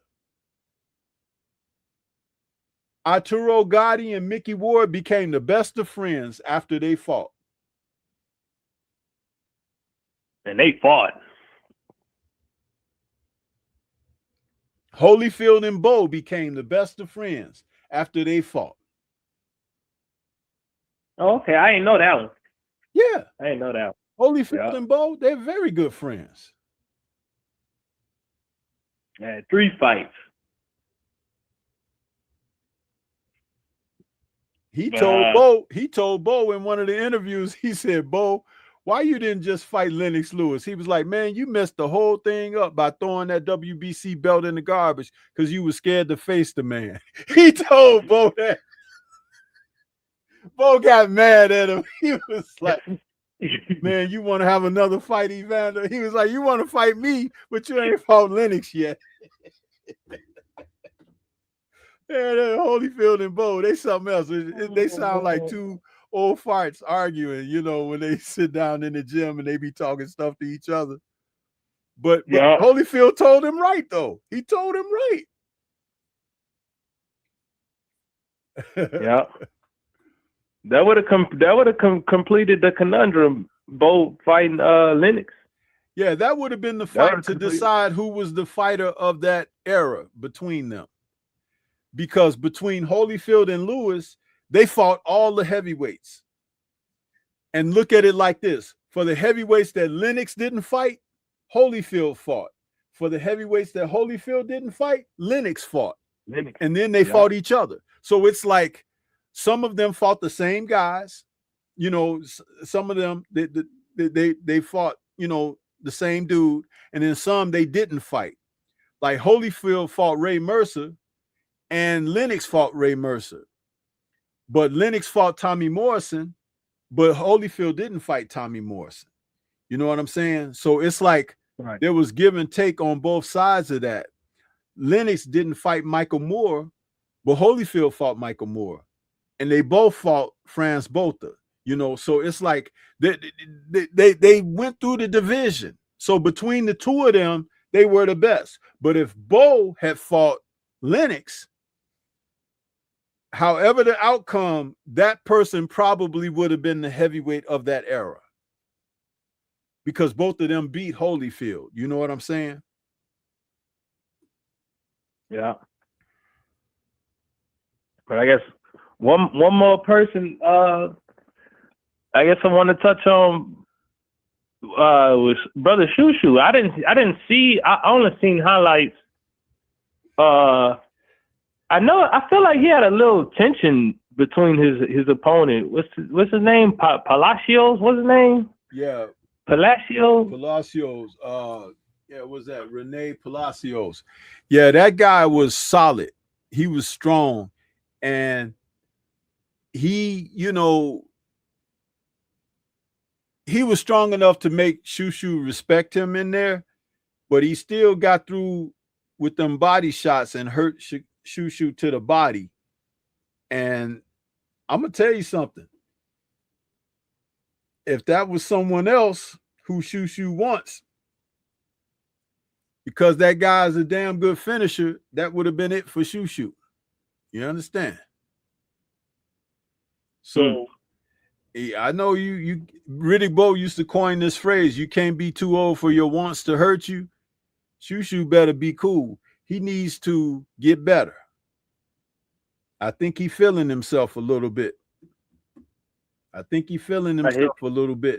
And remember, he was talking about pasting this guy, right?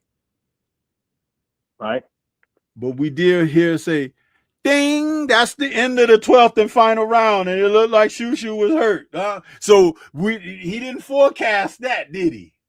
See, you better respect your opponents that you get in there with, man. You can't be talking that kind of crap and can't deliver, huh? Yeah, you from New York, and yeah, you doing real good with your career right now and everything. But there's some other guys in that division of featherweight that got titles that will give you hard time. Yep. Boyd being one of them. He looked like he caught him high on that head, on that no call and that knockdown. Yeah. Yep. Yeah. I mean, listen, those kind of things happen to you when you got your eyes set on something else and you ain't looking at what's right in front of you. Great point. You can't overlook the man. Don't do it. Don't judge a book by its cover. But that's all I have for you today, Stormy. I ain't gonna hold you up all day. Yeah, I appreciate you, man. You know, whenever you call in, we get a good chance to go over some stuff. So, yes, sir. What were your thoughts about what were your thoughts about Scooter? Since I got you on the line to ask you. I didn't see him fight too, but from what I hear from y'all, it sounds like Scooter was getting boxed up. You know, he tried to come out aggressive, start getting boxed up. Yeah, and he needs to they gifted him. Yeah. He needs to go back to the drawing board, bro. He needs to go back to the drawing board. And that guy last night deserved that victory. He deserved it. I don't even call that a robbery. That was just a wrong decision because that guy won that fight and he didn't. I gave, out of 8 rounds, I gave Scooter 1 round.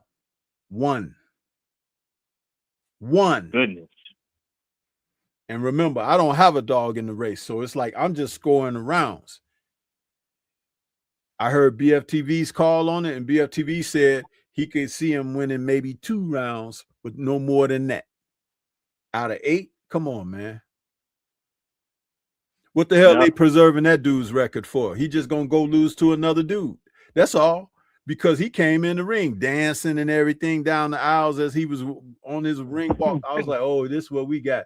I done seen this foolishness before. And sure enough. This before. You know what I'm saying? It's like, I done seen this foolishness before. And sure enough, the performance didn't match the ring walk. Yeah, you got to do the right thing, bro. You got to get these people the decisions they deserve. This is, it was a bad decision for me that I watched kind of recently. I think it was one that the first, was it Barrera? It was I think it was Barrera and I forgot these guys' name, but they like well-known like Mexican fighters. I think they had like 2 or 3 fights. I know I really gotta see, but it was like they had a war, and it lasted all 12 rounds. But one of them had got dropped throughout the fight, and they still it was a close fight, but the wrong dude won, and it was kind of like heartbreaking for the man to sacrifice as much as he did and still not to get his victory. So I know that's not obviously that's not what happened with Scooter, because Scooter sounded like he just lost. He didn't bag no type of rounds, but stuff like that, it'd be disheartening for fighters sometimes to go through. Yeah. So I hope Davis. I want to see Bell again too, because Bell is a good fighter. He boxed. He won some rounds off Abdullah today, and I still got my eyes on. Bell was winning the fight until about the 6th or 7th round, when Abdullah started, making some adjustments and fighting a little bit different, switched some stuff up on him. But he was winning. He swept those early rounds. Yeah, he got good pivots. He got good pivots and good movement. Good counter right. Yeah, good counter right. Good counter right. Ones and twos. That's what Coach the Truth Teller was saying. He said he on the ones and twos. Ones and twos, long punches. That's what he was gonna be on all day, all night. Yeah. So I'm still looking forward to seeing Brother Bell. Another person that lost, we had talked about earlier this year, was Galelos and Nigel Lopez. I'm still looking forward to Galelos, Brother Galelos. I didn't forget about Galelos neither. Yeah. But all right, Stormy, appreciate you having me on. You have a good rest of your day, rest of your week. Okay, you do the same, brother. Appreciate you calling in. You take care. All right, thank you. Peace and blessings. Same to you, bro. All right, that's 225 calling in. A great call, great conversation, man. I think we're gonna get who we get. Okay, we got 518 calling. Who's calling? What's on your mind? Welcome to the show. Hey, how's it going, Stormy? It's a K-Rad here. Oh, you gotta think about your name. You remember your No. Hey, what's good, K-Rod? What's happening, man? Yeah, not much. Just having like a good day. I had a good day yesterday for 4th of July. I had like a lot of fireworks going. Yeah, I just wanted to talk about the fight card and just get my thoughts. That's cool. Yeah. right. First of all, it was a darn good card coming out of Cleveland, man. That was it was good to see those brothers come out there and put on the show like they did and entertain like they did. And Abdullah Mason showing that he is a special fighter. So very, very good stuff there. Yeah, I agree. I actually like the arena venue. I think honestly that that whole like arena definitely could have been like sold out, and I think it was like probably a very good like event to the point where Abdullah's name is definitely becoming like a lot bigger. Mm-hmm. Yeah. Yeah. Yeah, but I just wanted to talk about the fights. I wanted to talk about Derek Davis getting that like wrongful decision over Carlos Ramos. Yeah, Carlos, he's a pretty decent fighter. I saw him fight up against that one Puerto Rican fighter, Henry Moncho Lebron, that he lost a unanimous unanimous decision to in the past. And I knew Carlos was a good boxer, but I was thinking Derek was probably going to be like, he was going to be like the better, fundamental fighter coming into the fight. But once I saw the better adjustments from Carlos, he actually surprised me. So, I actually thought, he won at least like 7 rounds, to 1. But I would be in the same agreement with BFTB, where he said I wouldn't give Scooter no more than 2 rounds. So I think this is this is just another case in point. Like a lot of green fighters that are young just don't really look at fight tape, and I think they need to be a lot more disciplined coming into fights to start basically studying their their opponents more. Yeah. Guys like Scooter, I've seen them before too. He's limited, and somebody else is just gonna upset the dude. I can already see like he had textbook responses when they interviewed him in the ring afterward and everything. All of that stuff, I've heard it before from so many other fighters who have put on half-ass performances and everything and got gift decisions. That's why I don't like it. I would rather a guy receive the loss that he deserves so that he can get better than to see a guy get pushed through and then think that, he's secure in his victory. I mean, you saw Ramos's response when they announced the decision. Now, I've seen some guys look disappointed and everything, be like, man, I thought I had it or whatever. But no, he won that fight. And it was like, can you see how they just gave it to the other guy like that, as if he did? And they had Scooter ahead on all the cards. Like, it wasn't even like one card going one way, one card going the other way. It was like they had them all ahead. I'm like, no way. The dude didn't win but 1 out of 8 rounds. This is crazy, man. Yeah, I think for decisions like that, they need to be overturned. Like I think there should be there should be some form of like a legal process to try to the get judges should be overturned. The judges should be overturned. Yeah. Because it's the same old crew of dudes who are doing that foolishness, man. In fact, allow me to pull up the doggone thing and I can prove what I'm saying. I got it right here. The judges were James Easter, Omar. No, excuse me. That the referee was James Easter. Omar Minton Sr., Patrick Morley, and Phil Rogers. These 3 guys, dude, they can't judge their way out of a doggone wet paper bag. It's like, how do you come to that conclusion? What are you looking at? Now, I'm going to tell you something. If you're looking at it in the sense of, well, these are the top ranked guys and we got to show favor or whatever. You can show favor if a guy.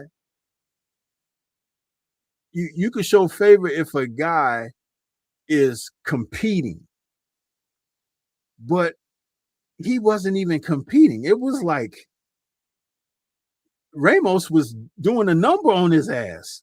And then there were segments where he was like punching 3, 4, 5 combinations and stuff. I was like, oh, and dude didn't have no answer for that. I mean, come on, man. At some point, you got to just say, wow, he got you, huh? Hell, in the NFL, sometimes don't a bad team upset a good team? Yeah, all the time. Yeah. It happens less in the NBA, but in guys got to take nights off and stuff for it to happen in the NBA. But sometimes in the NFL, you know, you miss a block, you miss a tackle, you know, a touchdown assignment, you miss, and next thing you know, oh, somebody's up. Now the pressure is on for you to respond, and they defense rise up and stop you and stuff. Okay, upset. It happens. But it seems like they don't let these upsets happen in boxing when it's really a routine upset. You know what I mean? Like, take the fight we watched last week. If Xander would have knocked out Boots, that would have been an upset. If he would have got a close decision, like a split decision victory, that would have been an upset. Mm-hmm. Okay? And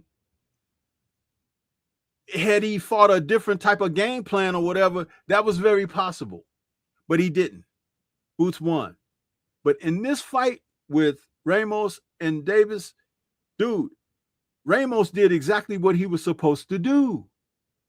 And they didn't give him his decision. I don't like that. I do not like that when that happens in boxing, because it speaks more of like the preservation of a promotional company or something. That kid is from Spain and he's 30 years old, but a victory like that could have did so much for his career to be in the thick of things. He could get another fight on another card, because as I stated earlier, I don't know if you were listening when I said this, it reminded me so much of when Jack Catterall lost to Josh Taylor, their first meeting.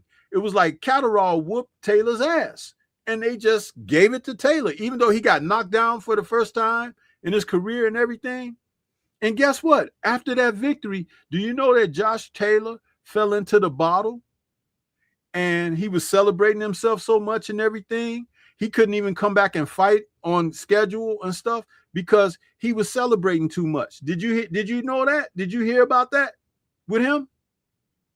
No. Yeah.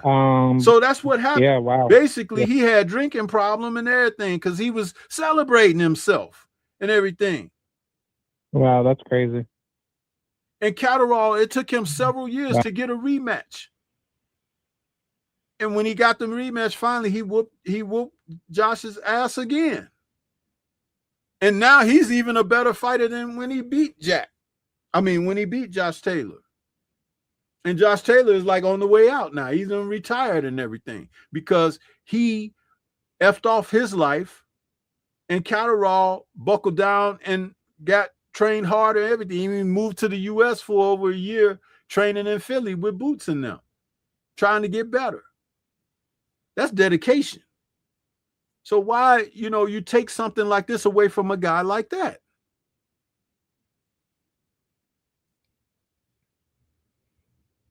Yeah, I think it's just horrible. I don't like it when favored fighters just get decisions that they should have never got at all. And I think judging, there's clearly no competitive structure put into it where you can get qualified to become a judge, because I don't understand why judges don't even get questioned by the media for how they're even scoring fights, and that's because they took that away. They made it a rule where the judges don't have to speak to the media. You know what that sounds like? That sounds like corruption to me. Yeah, because if you can't have somebody be accountable for the decisions that they make and the people are just got to take it. The fighters just got to take it. And now you don't even have to explain why you did it. No, man, that's corruption. That's corruption. That's why organization like Zuffa is doing things a little bit different. And I'm going to tell you something. Every Zuffa card, we're working on Zuffa 10 now, I believe, the next one. Every one of them, there's been one or more upsets on their cards. And that's how it should be. Meaning, like, just because you got the better record and you're the name going in, the other guy got something to fight for, and he kicking tail, and he upsets. I like that, because that's the way it should be. Yeah, same here, because like, you know, like, it's kind of like I think Zuffa, like, is kind of, you know, similar, like, in that regard with like Pro Box, you know, TV. Mm-hmm. But I think Zuffa does like a really good job with getting guys that are like young and hungry, that are like willing to like put everything, like basically like put everything all, you know, on the line, where, you know, but the records, you know, don't even matter. It's just more like about, if you're fighting, you know, like, you know, the best, like, you know, competition, and you're at least giving it your all, you know, to win, that I think Zuffa is like, you know, that good platform to start that, you know, particular path to like better, you know, opportunities heading into the future. And I don't know if it's true, but correct me, Stormy, but is Zuffa Boxing doing like, you know, open scoring, you know, for their judging? I'm not sure about that. And oh, okay. I don't even think it's an issue with them because of the outcomes that they've had. You know what I mean? It's like they've had great fights, you know, where, again, like I said, guys who went in favored and everything are coming off with victories. It's like, I mean, coming out without victories. It's just something that has been a part of what they're doing. Yep. I just have respect for the fact that these opportunities are there for guys at some point. Like that kid that fought Ramos fight last night, he might want to go look at Zuffa, because they brought him in as an opponent, but maybe he's not tied to top rank. So maybe as an independent, he could go over to Zuffa and they'll get him some good fights. And the way he boxed, he can beat some people. Yeah, you know, like I think Carlos can definitely make some good noise heading into the future.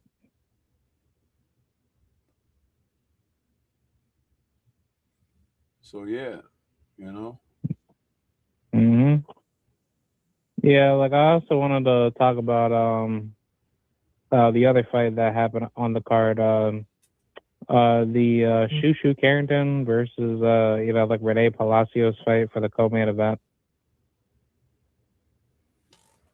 You said what now? I'm sorry.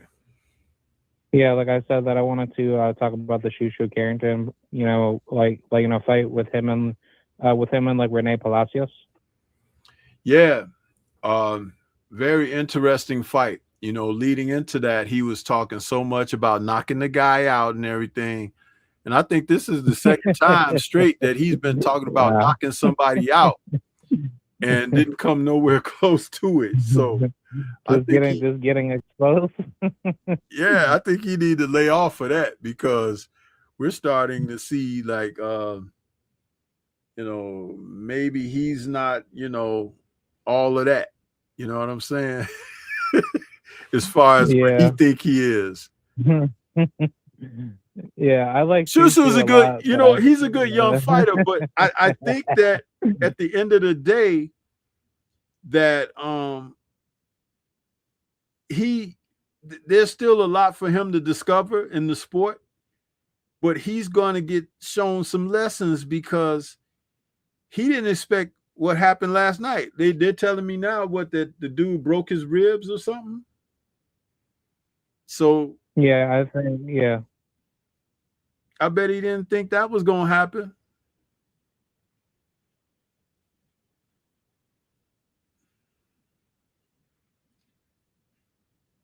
Yeah, I think overall, Shusha just needs to go back to his fundamentals.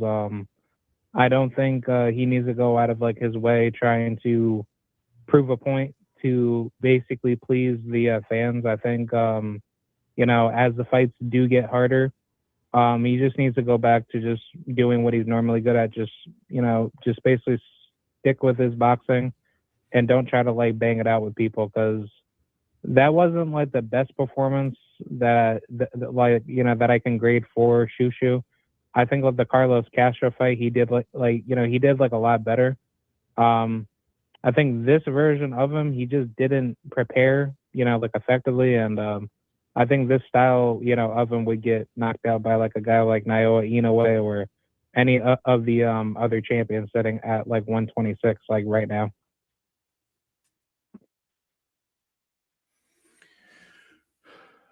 What I see from him, there are other titleists out there like Espinoza and who's the other guy? Angelo Leo. Yeah. I don't favor him over those guys. Oh no. Leo is the kind of fighter like he might opt to fight him instead of Espinoza. But the thing about Leo is he's a hardworking fighter. He's battle tested. He won the title from a good fighter when he knocked out what's his name? The unorthodox guy. What's his name? Francisco Lopez, right? Yeah. And then he went over to Japan and fought a real tough fight over there and came out victorious where he defended his title in Japan. And the Japanese, they were trying to get that damn title off of him.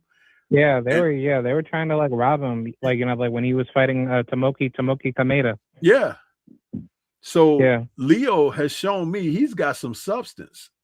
You know what I'm saying? So he's not a cakewalk. So Espinoza has different advantages in his height and reach and stuff like that and punching power. And I even kind of question that a little bit. Maybe there might be something funny going on with his gloves. I don't know. Yeah. They have to prove to me that I'm wrong on that, but I'm still just saying, trying to fight at 6'1" at at 126 pounds. Yeah, man. Come on. Yeah. But no, but you're like 32, 33 years old. Yeah, but this kid Leo, he's tough. And I like him. I like him as a fighter because he has shown us some stuff. But Shushu has shown us that even when he's talking about he's head and shoulders above guys, he's had a tough go. It's like, so what are you going to do against those guys that's supposed to be really tough? You understand? It's like, come on, man. Yeah, it's not it's not measuring like your development as a fighter. Is he built for it or not? It's like I wonder. Yeah, I even think even with like Brandon Figueroa, like I'm not too sure if like Bruce could even beat him because at least with B Figgy, he fights a little bit way more smarter compared to compared to Palacios. And I think Shushu, he's just gonna get way too tired to the point where B Figgy's basically gonna catch him heading into the later rounds. Mm-hmm. But yeah, I think he doesn't respond. He doesn't respond to adversity in the ring very well either. It's like he seems like shocked somebody's doing something to him, right? It's like even in that last fight, when that guy had hit him with some shots and he had to respect the guy and he went and held on and he kind of like shook his head like, oh, where'd that come from or whatever. Well, you're in a fight, dude. What do you think? Is dude just supposed to come in and lay down because you're a shoo-shoo? Huh? No, it don't work like that, bro. Yeah, Carlos Castro still gave him a very difficult fight. I don't know, man, but it's like I do pay attention to what they're doing, man, and it's like you have to question some of this stuff, have to question it. It's like, what are they doing? You know, what are they doing? Yeah, I mean, I wouldn't mind seeing him move up to like 130, but I guess if if he wants to like stay, victorious at 126 to be undisputed, he got to work on the defense because his defense is it's like decent, but it's not precise. But wait a So he minute. needs to You just said you said that you at 126 he needs to work on his defense. But what yeah. if he moves up to 130? What do you think gonna happen to him at 130? You know, I mean, he'll probably get knocked out, but at least at least he'll come in, like a lot healthier, at that weight. Maybe Bruce Carrington might be, possibly like weight drain, at 126. no, if these guys are hurting him at 126, moving up to 130 against bigger dudes, what do you think they're gonna do to him? I'm telling you, it's like that's kind of they're gonna hit like welterweights.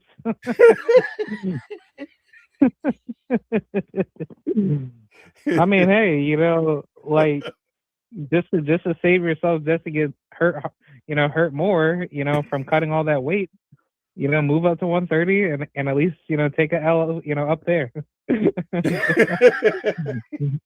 K-Rod want to see this dude get smashed. But listen, hey, he having trouble. They busting his ribs at 126. They gonna bust him real good at 130. Shoot. Yeah. You want him in there against Oshaki? Oshaki like gonna show him a trick or two. He's gonna be barbecued like a sack of ribs. Yep. Shoot, man. That's crazy. Yeah. Yeah, he might need to go down to like 122. Oh boy. Well, yeah. last honestly, night, like I kind of wish Shooter wasn't with Top Rank. Like I wish he started at like a much more tougher promotion. Like at least fight some like good high quality guys. Don't do this like weird Top Rank diet that everybody likes to complain about. yeah, because Top Rank puts them in against guys, and it's like it's not. The only one who was we didn't know the guys that the Mason brothers was fighting, but the only one that we knew was in tough was Abdullah because of Bell, right? But Cordina was not going to be a pushover either. It was just Cordina, he could hit. It was just going to be a different style of fight. But the Bell situation, given the history of them knowing one another and being so familiar and all of that, and Bell being the boxer that he is and all of that was a whole different set of circumstances for Abdullah to have to deal with. And the fact that he came out on top the way he did, it was commendable. I really respect what he did.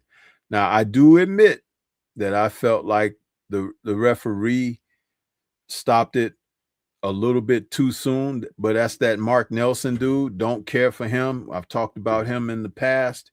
He's been horrible. But I do feel that the writing was on the wall and that Abdullah was about to get old boy. He was about to get him.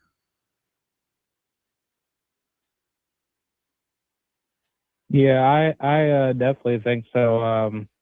Look, I was gonna switch over to the Abdullah main event. I think personally, if Albert Bell was a fighter that had more power and he knew how to like set the shots up a lot more faster, this fight could have been very difficult for Abdullah. And I think Abdullah, he had to press him, so therefore he can try to like make the fight more, harder on the inside. So therefore, Albert, he can slow down more. Like to which I think that was like very smart, like for him to do that. And leading up to the stoppage, his body work was like actually really good. He actually did really good about trying to set, the distance to make to basically make the ring smaller. So he cut the ring off very well. He used really good, like reflex, traps, and I think overall, this is probably one of his best performances, like up to date. Yeah. Well, we'll see, man. We'll see. Uh, what it'll be going forward. But I know that they will probably a year from now have at least one more card in Ohio because they showed out. They showed up and they showed out. So that was good. That was a good thing. Tiger Johnson, he just he's food for whatever's going on at 147. He tried to hit that guy with some hard stuff, and that guy was able to come back on him. I thought that was impressive. The guy just didn't have enough offense, but his chin held up. And that's the thing. When a guy's chin holds up, what else can he do? You know what I mean? And there are going to be other fighters who have better offense than what that guy had against Tiger. So we'll see. We'll see what's happening. But I'm gonna get ready to get out of here, man. I've been on here a couple hours, so I gotta get something to eat. But I appreciate you calling in. Yes, sir. Thank you for having me on. I can't wait for more bigger fights, to come. Yeah. So, yep. I'll love you. All right. Take care, man. All right. Yes, sir. See you later, sir. See you. We had a couple of good calls here for today's show. I appreciate that, the support, and had a nice audience out there. In the YT side, we had